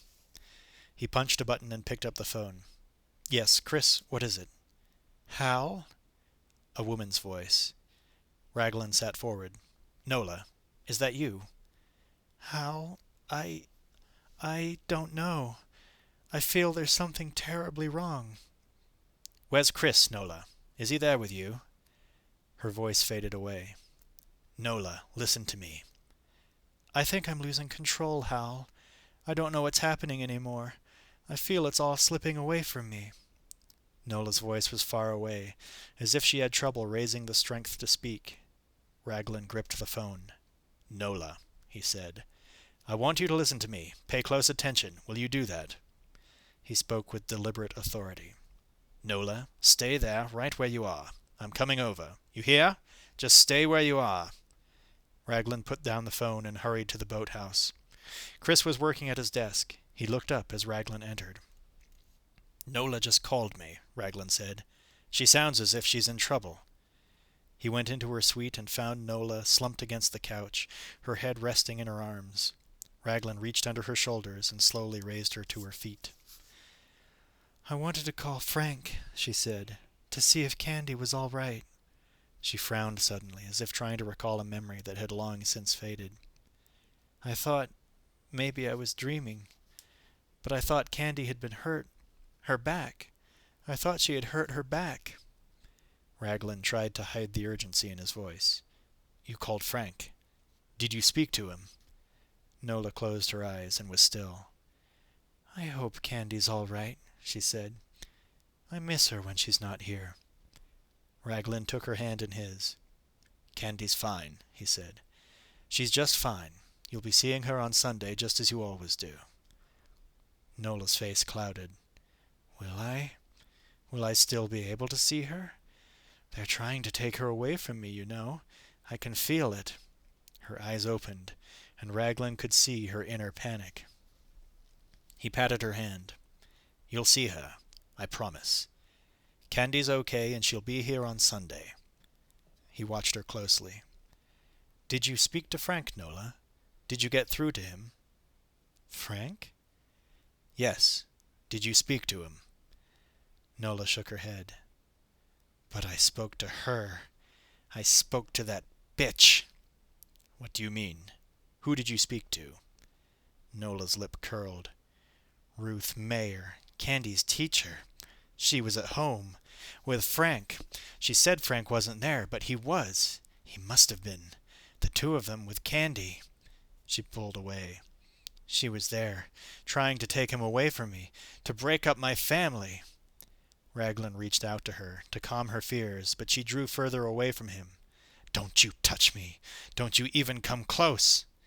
"Nola, listen to me." "You bitch. You're trying to come between me and Frank, to get your hands on him, to take away my daughter.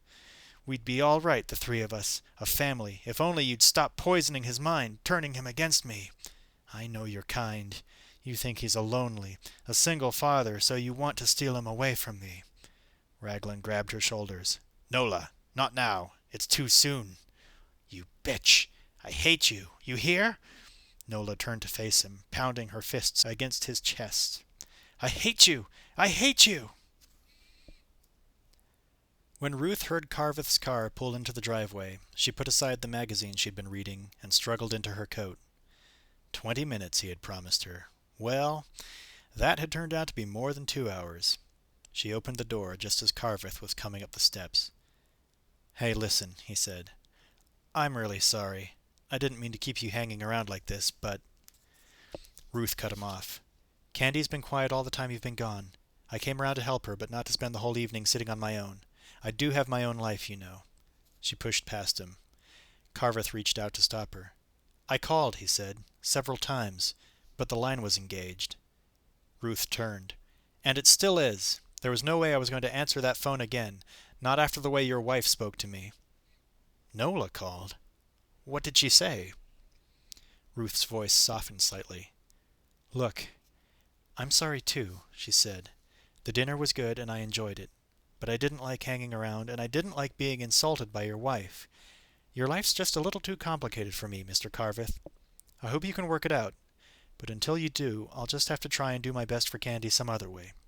Perhaps we'll meet at the next open house." She hurried down the steps. Carveth called after her, but she ignored him. walking quickly to her car. Carveth turned and went inside the house. He found the phone off the hook, stuffed under a cushion. He pulled it free and replaced the receiver. On a table by the couch an ashtray overflowed with stubbed cigarettes. He poured himself a drink, downing it in a single gulp, then went upstairs to check on Candy. He stopped just inside her room, listening for the rhythmic breathing that would show she was asleep. But there was only the ticking of the clock on her dresser. He moved slowly forward, trying to adjust his eyes to the darkness, then knelt by the bed. He leaned forward to straighten the covers, to pull them over her. They were twisted in the middle of the bed, as if Candy had been tossing around all night. He patted them gently, feeling for her shape, slowly at first, then more desperately. He reached out, trying to touch her, then suddenly ripped the covers from the bed, pulling them onto the floor. The bed was empty. He heard a sound, a sobbing sound in the darkness behind him, and whirled around, remembering the creature and the way it had jumped on him in Juliana's bathroom. It was Candy, sitting in a corner formed by the dresser and the wall. Carveth relaxed. "Candy, why aren't you in bed?" Candy shivered. "I was scared," she said. "I had a bad dream and it woke me up." Carveth picked her up and carried her back to the bed, tucking her under the covers. "What was the dream about, sweetheart?" Candy didn't answer. "You can tell me. You can tell Daddy." "I'm afraid to. The dream doesn't want me to." Carveth pulled the sheets up to her chin. "Was it about Grandma? When she was killed?" Candy turned away, facing the wall. "Candy, listen to me. I think I know what happened at Grandma's. I think I know what you saw there." He stroked her forehead. "It's important that we talk about it, just the two of us. It's like a secret we can share. We can talk about it now, and then forget about it. But we must talk about it first. Can we do that?" He gently turned her head back to face him. "Candy, was it another child you saw? An ugly-looking child with a funny face? Was it, Candy?" She nodded quickly, just once. "Candy, I saw the thing that hurt Grandma. I saw it tonight at the police station. And Candy, it was dead. I saw it lying on a table, and the police were there, and it was dead. It can't hurt you now. It can't hurt anyone now, not me or anyone else. Do you understand?" Candy looked up at him. "It's dead?" Carveth nodded. "Yes, Candy. The thing you saw, the thing I saw, it can't harm us any more." Candy didn't react for a moment, but then she burst into tears. Carveth pulled her close to him. "It's all right now, sweetheart. It's all over. There's nothing more to worry about." He hugged her tightly, glad that she was reacting, releasing some of the emotion that she had kept hidden inside her for so long. But Candy's face, pressed into his shoulder, still showed her anguish, still showed that she was suffering even more than she had been before. It was well past midnight, and Raglin was exhausted. He rubbed a hand over his face, pressing his fingers into the corners of his eyes, then leaned forward on the couch. Nola was sitting opposite him, her knees lifted to her chin, rocking gently backwards and forwards. It was still too soon, Raglin thought. Too early for another session, but Nola would not be denied. Since her phone call to Ruth Mayer earlier that evening, she had been troubled, restless, unable to settle down. Raglin had tried to calm her, to allay her fears, but she had resisted, demanding instead that he hold another session. There had been nothing that Raglin could do. He spoke quietly, trying to soothe her with the tone of his voice, even though his words were harsh. "I don't owe you a thing," he said. "Why should I? I've only met you a couple of times when you picked up Candy from my class. But your husband, he's different. I see him often, and he needs me. He needs someone like me to help him with Candy. He can't raise her alone, and since you've failed to be a mother to Candy, it's only natural that Frank would turn to me. Why shouldn't I get involved with him? Be a mother to his child, maybe even a wife?" Nola stared past him, her eyes unseeing. "You're the beginning of the end, Miss Mayer. You're the beginning of the end for me, for my family, and my dream." "You're dreaming now, though, aren't you?" Raglin said. He moved closer. "You're deceiving yourself. From what Frank tells me, your marriage was rotten from the start. You never had anything of value. It would be best for all of us if Frank divorced you and married me." Nola turned on him, her eyes suddenly blazing. "That's a lie," she said. "That's a vicious lie. We had a lot, Frank and I. And Candy, too. We could have it all again if only you'd leave him alone. He would wait for me. I know he would." Her voice rose. "If only you'd leave him alone. Just leave him alone." Chapter 9.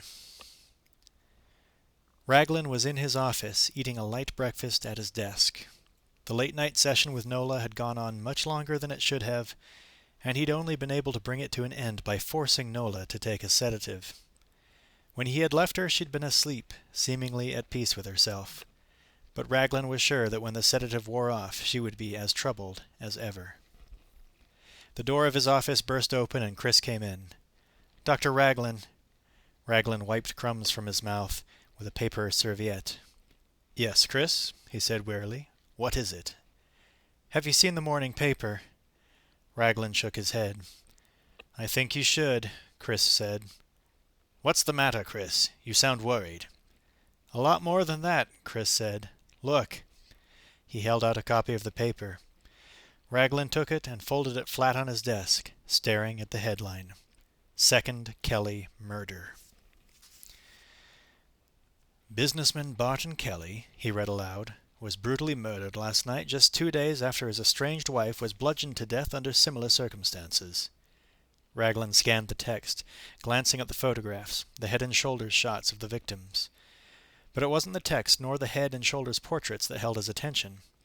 It was the small photograph inset on the column at the bottom of the page. The broad table, the shallow bath in the center, a vinyl sheet rolled back to reveal a corpse lying face up in the bath. "Jesus." "I know," Chris said. "What are we going to do?" Raglin read the article through slowly, then swung round in his chair to stare out the window. "What the hell are we going to do?" Chris repeated. Raglin was silent for a moment. "We have to contain it," he said finally. He swiveled back to face Chris. "And we have to protect our patients. How many have we got in the main building now?" 12, Chris said, "counting just the residents." "We'll have to move them out." "All of them?" Raglin nodded. "All of them. I want every one of them out by noon and the main building locked up." "It'll be hard on them, especially Trellin." "Then we'll just have to be as gentle as we can. But I want them out." Chris moved to the door. "Shouldn't we get help? Or at least call someone?" Raglin studied him for a moment. "Not yet," he said. "We'll have to handle this ourselves." Chris turned and left the room.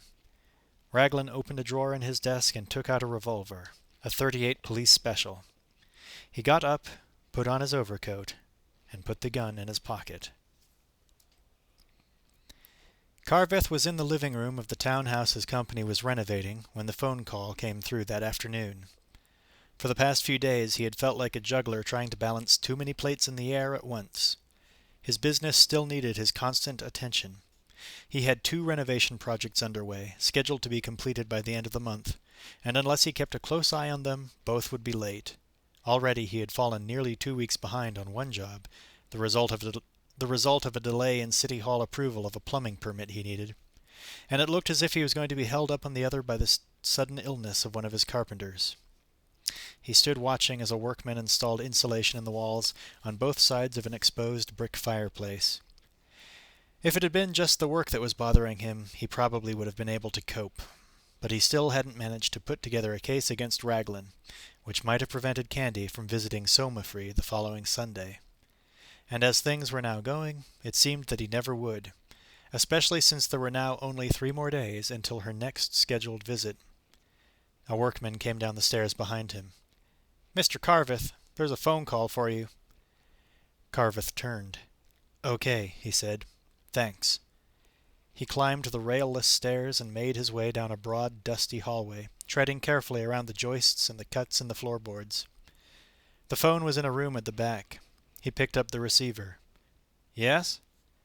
Frank Carveth? Speaking. It's Jan Hartog, from the nursing home. Your office told me where you could be reached. Sure. How are you keeping? He had a sudden memory of Hartog's swollen neck and realized how tactless his greeting must have sounded. Hartog said, "Are you still building a case against Raglin?" His voice had a slight wheeze to it. Trying, though I haven't got very far with it. Well, I've got someone here who can help you, Hartog said. A witness. You want to come see him? Carveth hesitated. I don't know. Will it really help? If you want to get to Raglin, it will. But if you're just looking for some cheerful company, then you'd better forget it. All right, Jan. Carveth looked at his watch. I'll be there in half an hour. As he left the house, he thought, to hell with it. The business would just have to take care of itself. Jan Hartog was waiting for him in the foyer of the nursing home.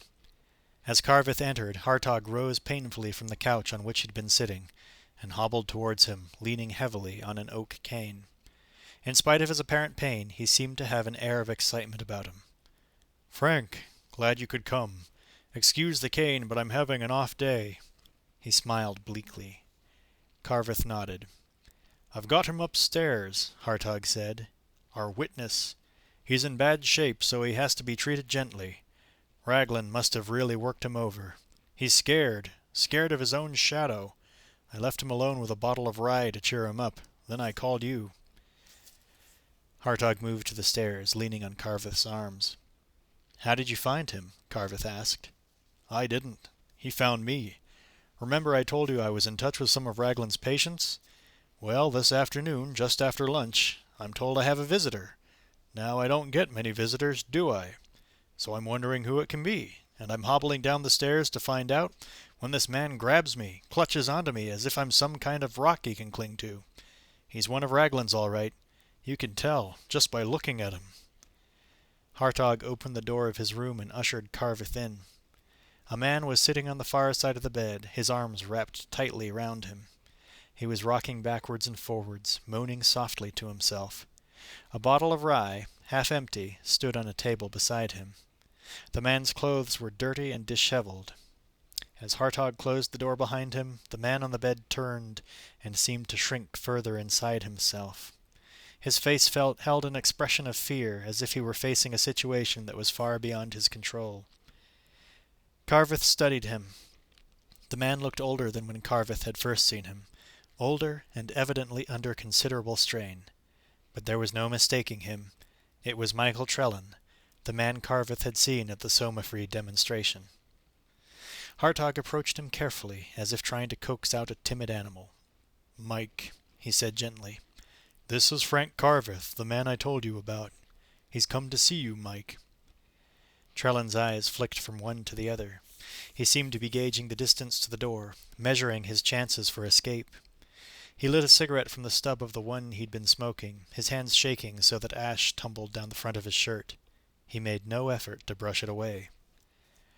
"Hello, Mike," Carveth said. He moved sideways into the room, circling the bed so that he wouldn't get too close, wouldn't appear too threatening.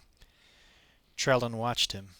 He was pushed back against the head of the bed, as if he'd been cornered. Hartog said quietly, "He's in a bad way, Frank. Didn't I tell you? He wouldn't help Raglin much if we put him on display. What do you think?" Trellan crawled across the bed towards Carveth. "Will you help me, please?" he begged. "Will you?" His voice was like a child's, shrill and unbroken. "He talks like that all the time," Hartog said. "Like a girl. He really wants to be a woman, you know. Always has done. His body wants to be, even if his mind won't allow it." Trellan suddenly slid off the bed and knelt on the other side, peering over the edge of the bed. Hartog took a step toward him. "Mike, this is Nola's husband. You remember? We talked about him. He's married to Nola, at Somafree." "Nola?" Trellan's puzzlement gave way to a sly grin. Then he giggled. "Sure, I know Nola. The queen bee, right?" He hunched his shoulders in a caricature of guilt, like a little kid who had been caught with his hand in the cookie jar. Hartog turned and looked at Carveth. He may be too far gone. Carveth said, Mike, what do you mean when you say Nola's the queen bee? Will you help me if I tell you? Sure, Mike. We'll do the best we can, whatever we can. We'll help you. Trellan's face crinkled. The rest of us don't count anymore, he said. He crawled around the side of the bed. Nobody cares. Nobody wants to help us. Hartog said, Tell him what happened to Somafrey, Mike. Carveth glanced sideways at him. Hartog leaned unsteadily on his cane, but his voice was strong, commanding, like Raglin's had been at the demonstration. Tell him, Mike. Don't just lie there groveling like a child. Tell him. Trellan's face was twisted as he fought an inner battle with himself. I can't, he said. I just can't. It's too painful. Hartog roughly pulled him to his feet, lifting him under one arm and hauling him upright. Tell him, Mike. He locked the door on us, Trellan said. All of us. What do you mean? Trellan slumped on the bed and buried his face in his hands. He just threw us all out. Every one of us. He looked up at Carveth, tears streaming down his cheeks. Every damn one of us except your wife. Hartog leaned on his cane. It's true, he told Carveth. Some of the others have been in touch with me. Everybody's been moved out of Somafrey and all therapy has been suspended. No warning, no explanation. The only one left is your wife. Does anyone know why? Carveth asked. Trellan swung round at him. She's the star, that's why. She's the one who's going to prove Raglin's theories, and he wants her to himself. Raglin wants to be alone with your wife. Raglin circled the boathouse, approaching it from the rear. On this side, the boathouse seemed only a single story, the ground sloping up so that it came close to the roof. He left the path and pushed his way through the trees, paralleling the wall until he came near to the lake. The ground was lower here, and close to the wall. He had a difficulty seeing up to the second floor. He stepped back, craning his neck, trying to see the roof. But then he noticed the broken window. It had been hard to detect at first, because only one of the panes was missing and it had been completely removed, so there was no jagged edges. But there could be no doubt. The bottom half of the window had gone. He pulled his gun from his pocket and opened the carriage, checking that there was a bullet in each of the chambers. He flicked the carriage closed, then went round to the boathouse door and let himself in. Chris was at his desk. "Are all the patients out?" Raglin asked him. Chris nodded. "Every one of them." "How did they take it?" "Badly. I had to tell them it was all part of their therapy. They still trust us, most of them, but they won't for much longer, not unless we can get them back." "What about Nola?" "I looked in on her a while ago. She was tossing and turning a lot, but she was still sleeping." Raglin opened the door to her suite. Nola was resting on the couch, her head turned away from him. He closed the door behind him and quietly locked it. As he sat on the couch beside her, Nola stirred restlessly. He watched her in silence, careful not to disturb her.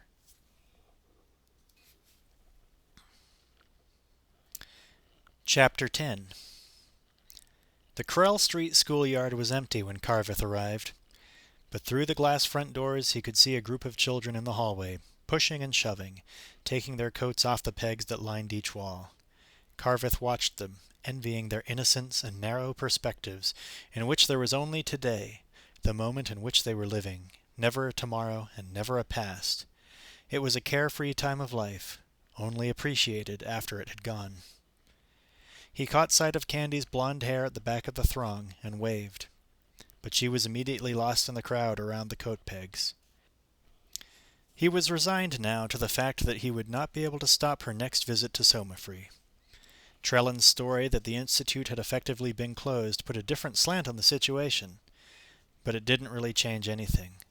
Nola was still at Somafrey, and until she signed herself out, Carveth was legally bound to take Candy there to see her. He felt a tug at his elbow and turned to find another parent standing beside him. Frank? Frank Carveth? Carveth searched his memory for a name. "Hi, Wendy," he said. "My God, I haven't seen you around in a while." "I guess not. I've been kind of busy lately. Out of circulation." The woman, about Carveth's age, was the mother of one of Candy's classmates. Carveth remembered her from a parent-teacher meeting he had attended in the summer. A bright, aggressively modern woman, full of neurotic energy, she had seemed to Carveth to be affected and shallow. Even today, with a chill in the air and winter not far away, she was wearing an overly large pair of sunglasses with tinted plastic frames. Reluctantly, he allowed himself to be drawn into brief conversation. Inside the school, Candy caught sight of him, but she was pushed aside in the crush and soon lost him from view. She fought her way to the coat pegs and tried to reach for her jacket. Two kids, already dressed in their coats, English-style duffel coats with their hoods pulled over their heads, were blocking her way. Candy pushed between them, and they moved aside, watching as she struggled into her jacket, zipping it up the front. They shifted position then to stand behind her, pinioning her against the wall. She tried to fight her way past them, but the kids wouldn't move. She struggled between them, trying to squirm through, but one of them pushed her roughly against the wall. She looked up in shock. Then they turned, and she looked into their faces, under their hoods. She froze. The two kids took up position beside her.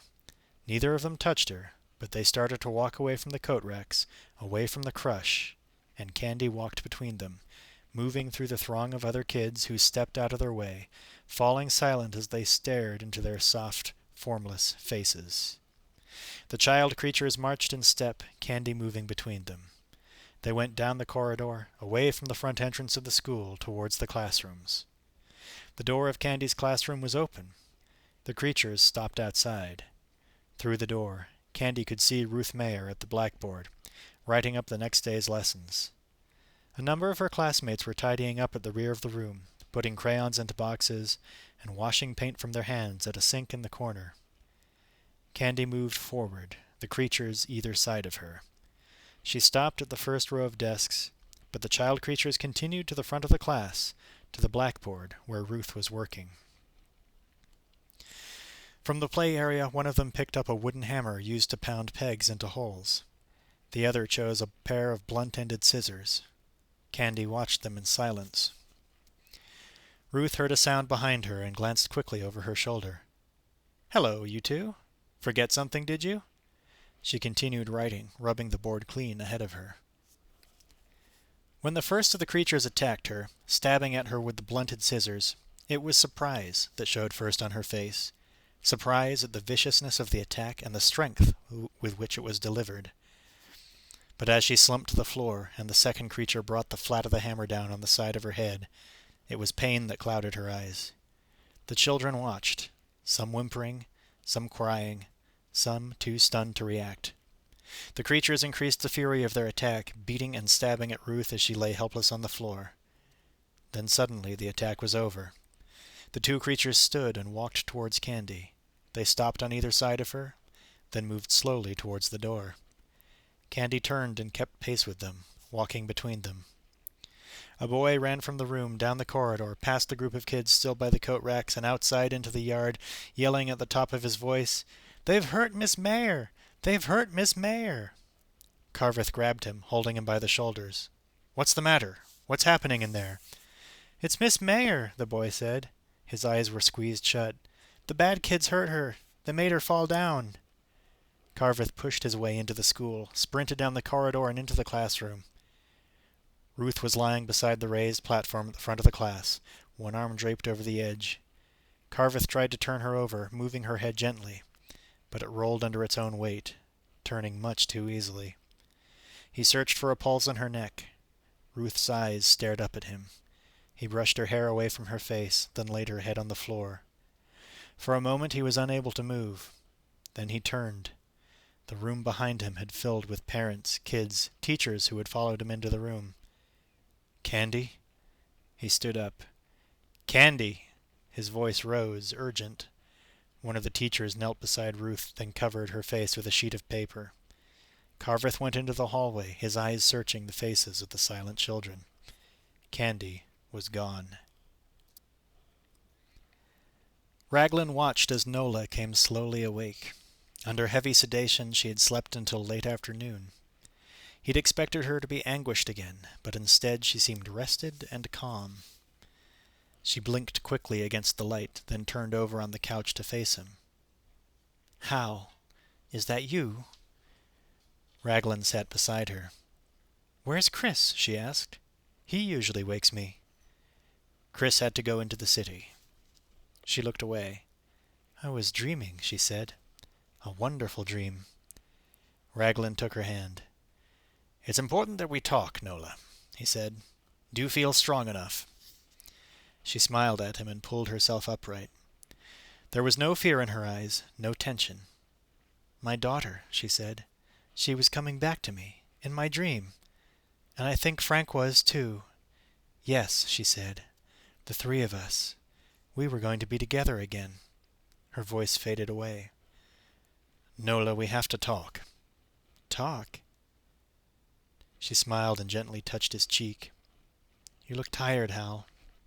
She pushed back his hair, away from his forehead. "Nola, was Ruth Mayer in your dream? Was she?" Nola frowned slightly. "Candy's teacher?"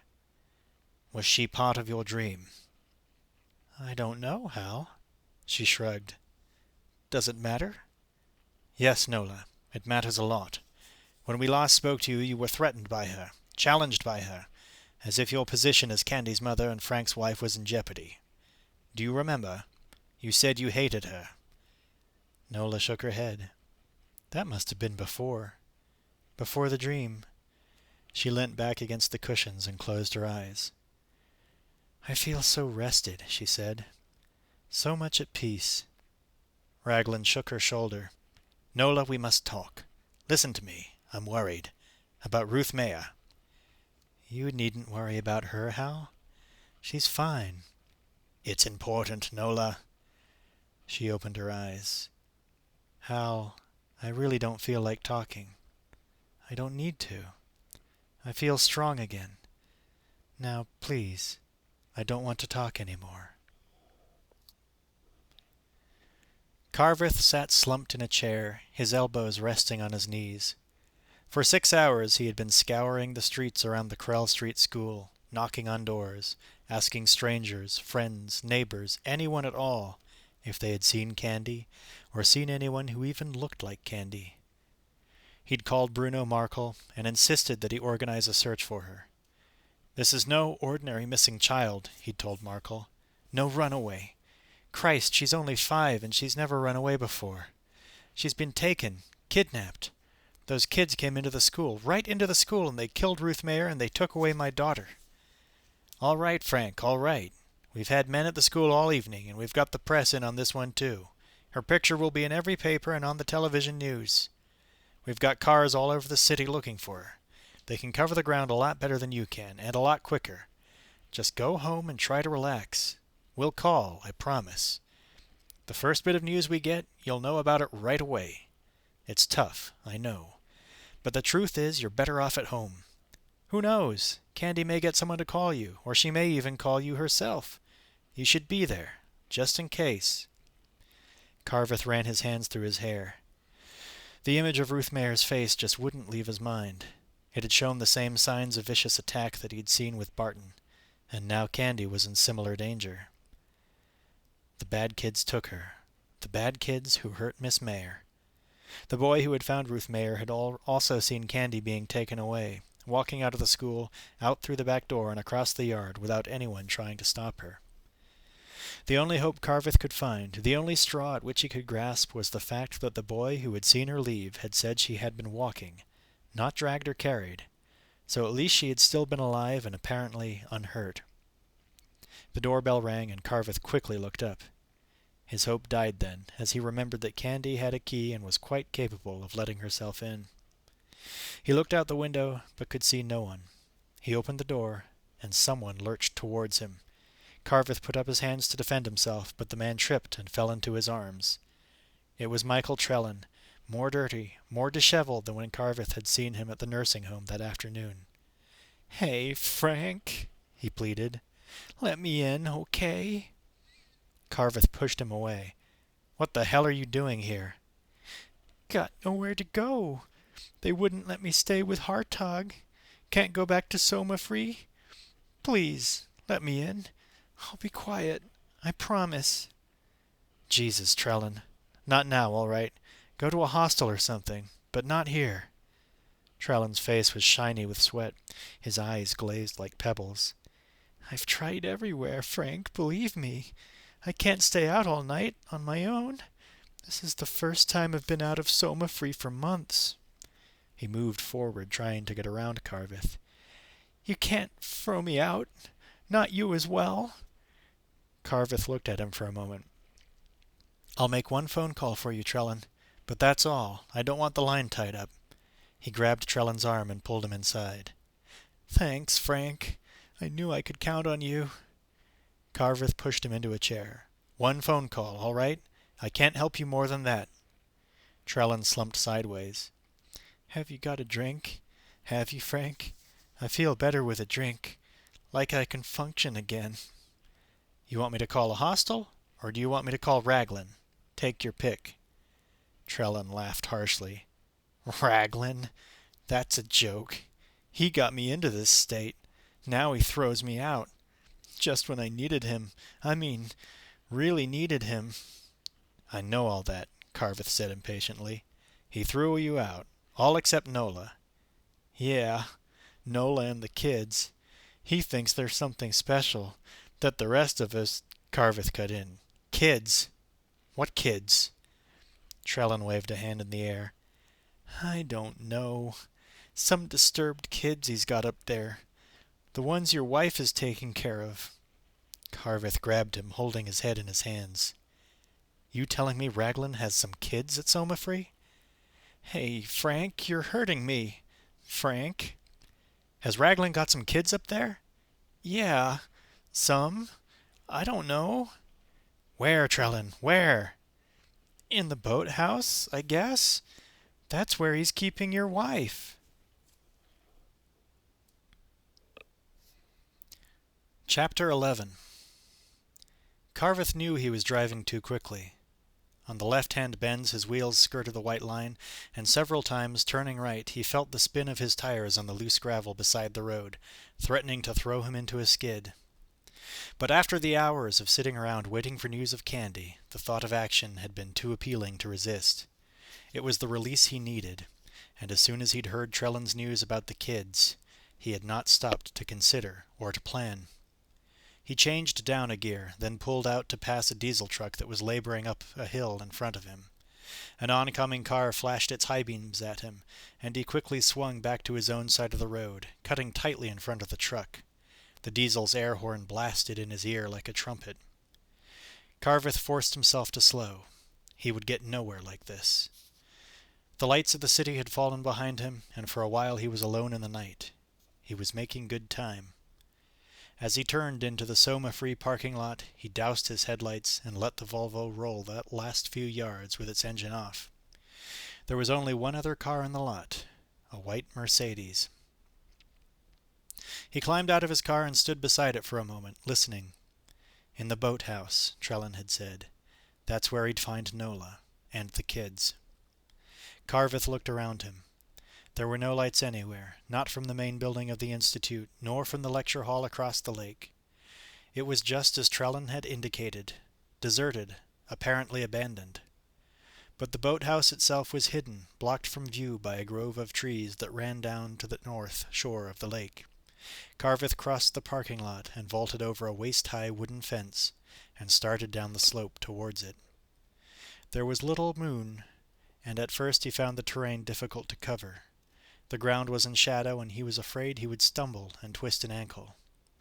In the trees he came on a tarmac path, threading its way down to the lake, and although it was darker under the canopy of branches, he was able to make better time.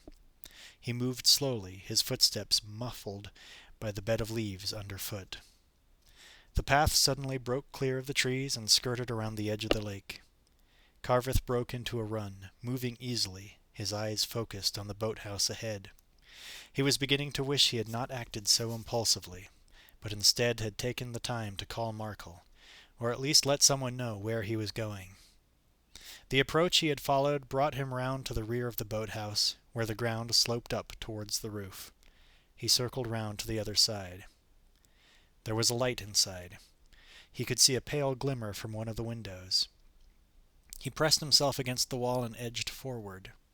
He was halfway along when a door in front of him was thrown open and a man appeared, silhouetted against the light inside until the door swung shut behind him. Carveth didn't hesitate. He ran forward and grabbed the man by the shoulder, swinging him around and slamming him against the wall. It was Raglin. Carveth held him. "Where's Candy?" he demanded. "What have you done with her?" "Carveth! What are you doing here?" "Where is she, Raglin? Where did they take her?" Raglin slowly raised his hands and pushed Carveth away. "What are you talking about? Candy's not here." "They took her, Raglin. Those kids of yours. They came into her school and they killed Ruth Mayer. Then they took my daughter." Raglin stared at him. "They killed Ruth Mayer? I want my daughter, Raglin. Right now." Raglin shook his head. "I didn't want to believe it," he said. "I couldn't believe it." He fell back against the wall. "If they've taken your daughter," he said heavily, "then, yes, she may be here." "With Nola?" Raglin pointed upwards. "No. Up there. In the attic." Carveth moved to the door. As he opened it, Raglin suddenly reached out and grabbed his arm. "Wait," he said. "You can't go up there. They'll kill you. They'll kill you if you try to take Candy." "You're crazy, Raglin." "Listen to me. Those kids up there. They're not just children. They're Nola's children, Frank. Your wife's. But they're the children of her rage. The physical shape of her anger. You must understand. When Nola got angry with Candy last Sunday, just annoyed, really, the Brood beat her. When she got angry with her parents, the Brood killed them. Now they've killed Ruth Mayer. It could be anyone next. You. Me. Candy. Anyone who rouses Nola's anger." "What are you saying? We just leave Candy up there?" Raglin shook his head. "No. But we have to keep Nola calm. Keep her relaxed. As long as she's happy, the Brood will be neutral. I can't talk to Nola. Not anymore. I just can't get through to her. But you'd be able to." "Nola won't listen to me." "She will, Frank. If you're nice. If you're the apologetic husband trying to reunite his family. That's what she wants, the three of you together again. If you can do that, keep Nola under control, then I can go get Candy and bring her out safely." Carveth hesitated. "I don't trust you, Raglin." "You've got no choice. It's got to be my way." He studied Carveth for a moment, then pointed through the door to Nola's suite. "She's in there, Frank. Go see her. And remember, if Nola gets angry, the Brood will too. And it won't just be me who'll be taking a risk. There's Candy, too." Carveth stepped into the boathouse. To his right he could see the stairs leading to the attic. He glanced up them, then turned to face Raglin. "Go on," Raglin said. "Get in there. Go talk to Nola. If anything happens to Candy, I know. So be nice, all right?" Carveth looked at him for a moment, then opened the door to Nola's suite, and went inside. Nola was sitting cross-legged on the couch, eyes shut, rocking gently backwards and forwards on her heels. She did not look around as Carveth closed the door behind him. "Hal, is that you?" Carveth took a couple of steps into the room. Nola seemed different, changed, and for a moment he was unable to pinpoint the reason. But then he realized it was Nola's expression, her demeanor. She no longer looked pained, troubled by some inner conflict. Instead, for the first time as long as Carveth could remember, she seemed strong, in total control. "It's me, Nola," he said. "It's Frank." Nola turned slowly towards him. She was wearing a long white gown like a tent dress, but as she turned he could see that it was slit up the front like a robe. "Frank, what are you doing here?" "I wanted to see you. See how you were." I'm in isolation, Frank. You shouldn't be here. He shrugged, deliberately offhand. I came anyway. We've been apart too long, and I want us to be a family again, like before. Nola smiled at him. That's nice, Frank. I knew you would come. Raglin balanced his gun in his hand as if trying to gauge its weight. He wasn't sure how much protection it would provide, but at least the feel of it gave him a measure of confidence. He waited a moment or two to give Carveth time to divert Nola's attention. Then slowly he began climbing the stairs to the attic. Nola's smile had vanished. I don't see how you expect me to believe that you want us to be a family again. Not when I know you're involved with another woman. Carveth spoke softly, his voice reassuring. Nola, there's no other woman. No one else in my life except you. That won't change, and you know it. I wish it were true. God, I really wish it were true. We've lost touch, Nola, that's all. But we can be a family again, the three of us. Not if you try to take Candy. Nola's voice was sharp. Not if you try to take her away from me. I would never do that. Candy's your daughter, too, a part of our family. Nola turned away and was silent for a moment. It may be too late, she said finally. Strange things have been happening to me. Too strange for me to share with anyone from my old life. Then make me a part of your new life. Show me. Involve me. I want to be a part of it, Nola. I'm ready now. I wasn't before, but I am now. Raglin stood at the top of the stairs and listened. There was no sound from the attic, no hint that anything was in there. He pushed open the door. It was dark inside. He felt for the light switch on the wall beside him and flicked it on. A storeroom was on his right. He glanced into it. Empty. Then he moved forward into the room beyond. The attic had never been properly finished, but 2 rows of bunks had been constructed along the side walls. Raglin ducked under a beam in the ceiling, and as he straightened he saw the child creatures resting on the bunks, some propped up on their elbows or leaning on the bedposts, others sitting with their backs against the walls. He could hear breathing all around him. The creatures watched him, following his progress. There was no emotion in their faces, but he could sense a latent hostility, see it in their eyes. They stirred restlessly as he moved from bunk to bunk, searching for Candy. He caught a sudden movement out of the corner of his eye and realized there were more of them at the far end of the attic. He hesitated a moment, then forced himself to go on. Candy was lying on a lower bunk by the window. 2 of the creatures watched over her, one sitting at the head of the bunk, the other curled beside her. Raglin shifted his gun to his other hand and gently shook Candy's shoulder. Behind him he heard some of the other creatures stirring from their bunks and jumping to the floor. Candy. Raglin's voice was little more than a whisper. Candy, wake up. She shrank away from his touch, then suddenly sat up, blinking sleep from her eyes. Daddy? It's Dr. Hal, Candy. Your daddy's downstairs. He wants to see you. Come on. He's waiting for you. He put his arm around her and lifted her from the bunk, holding her close to his chest. The 2 creatures beside her rose to their feet. Slowly, Raglin began to move to the door. Nola's face showed her disbelief. I don't think you want us to be together again, Frank. I think you hate me, despise me. Nola, I want to be with you.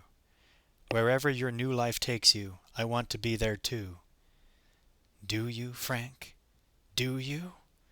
She stared at him with a fierce intensity.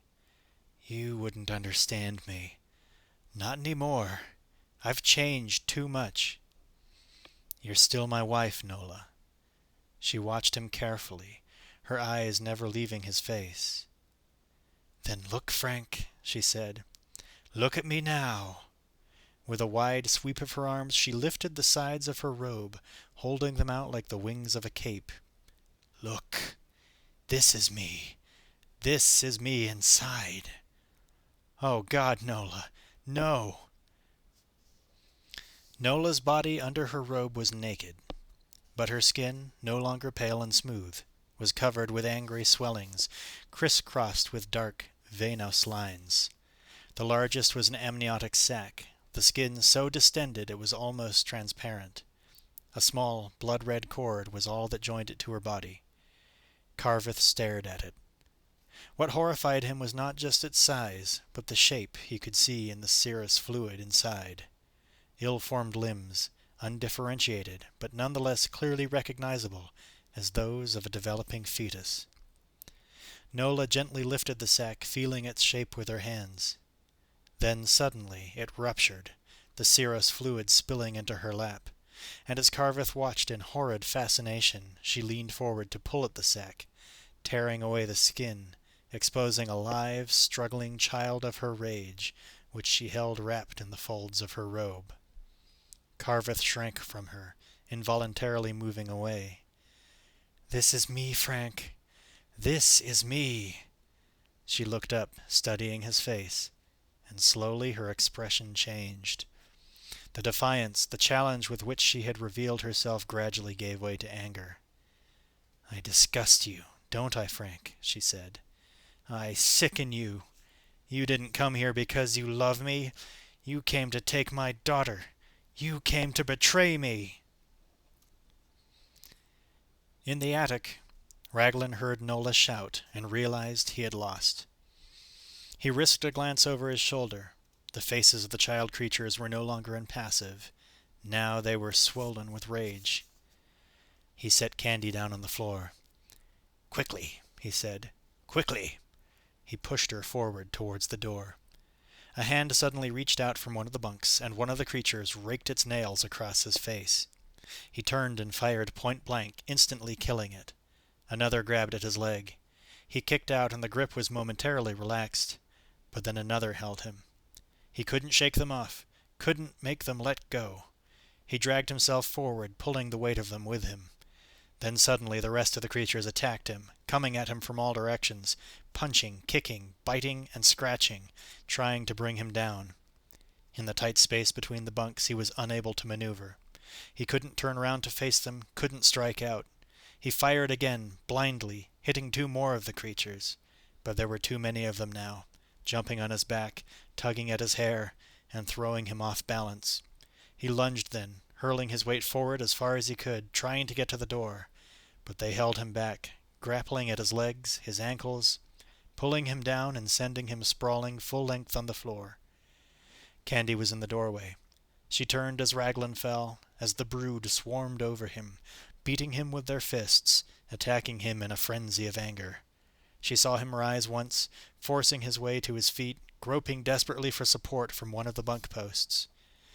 He managed to take 1 step forward towards the door, but the creatures held on to him, renewing their attack, climbing onto the bunks and jumping on him, pulling him down, punching, biting, kicking, until finally he sank back to the floor, buried under the weight of their uncontrollable rage. As Nola began to shout, Carveth tried desperately to calm her, but she was beyond control, beyond all reason. He gripped her tightly by the shoulders. "Nola, listen to me. I came here to help you, not to betray you." "No, you're lying. I know you are. I know you too well.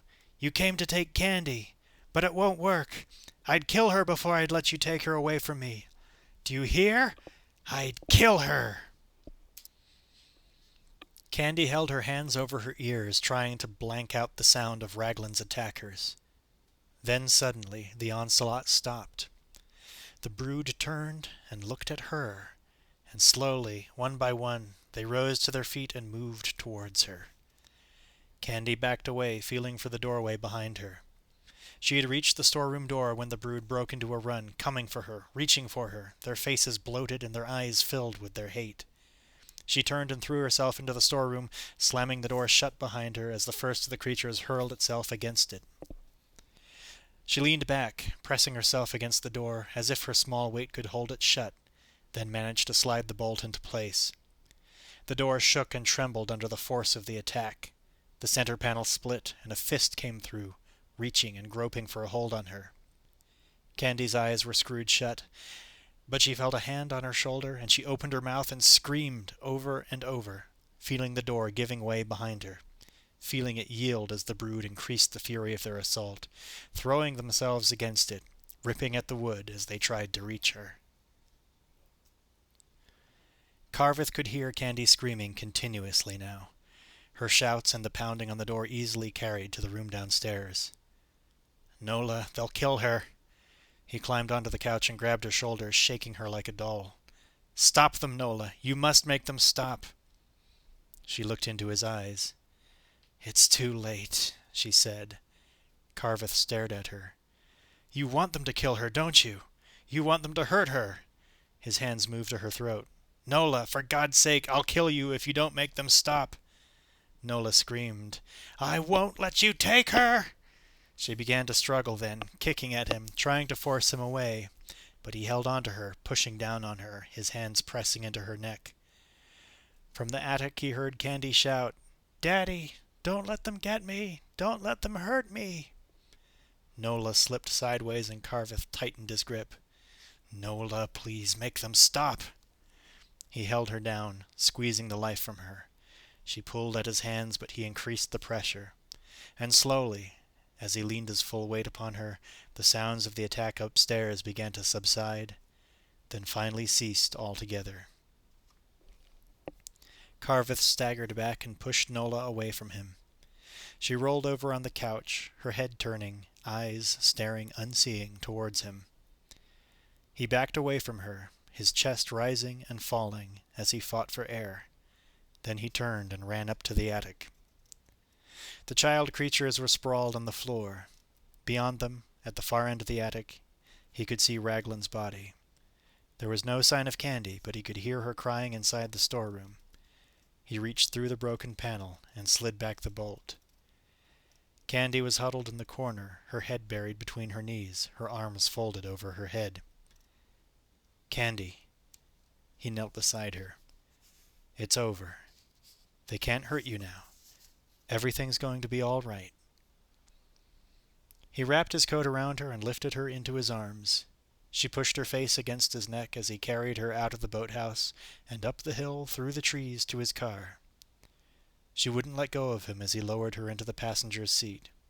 He held her close for a moment, rocking her backwards and forwards, then gently loosened her grip. "It's all right now, sweetheart. We can go home." He tucked the coat around her and climbed into the driver's seat, starting the engine. As he drove out of the parking lot, the car lurched over a pothole, and the coat slipped from her shoulders. Candy was staring down at her lap, her face stiff as a mask. But there was a pained expression in her eyes as she looked down at her arms and saw the small, translucent buds that were beginning to push up from her skin, pushing aside the delicate blonde hairs.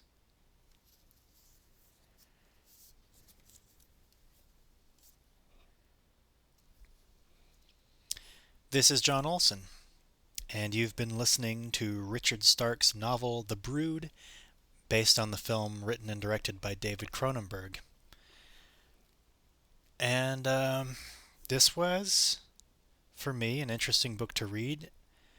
It was riddled with typos, fucking riddled with typos, just full of so many goddamn typos you wouldn't believe, which had a tendency to throw off my reading rhythm more than me reading it already throws it off. And the fact that the lead character's last name is Carveth, which is not the easiest name to say over and over again, and the fact that there are quite a few other characters with names that did not roll off the tongue easily, made this sometimes a bit of a mouthful to get through. It's not the best written book I've ever read. It's not the worst written book I've ever read. I would describe the prose as adequate. What really kept me going was that however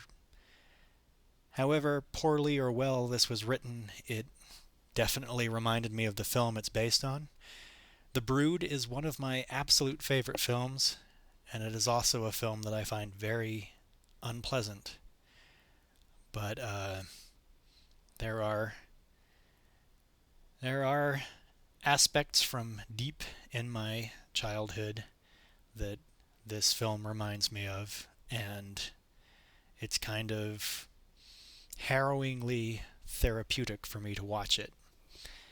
And the book, although not nearly as good an experience as the film, brought a little bit of that out.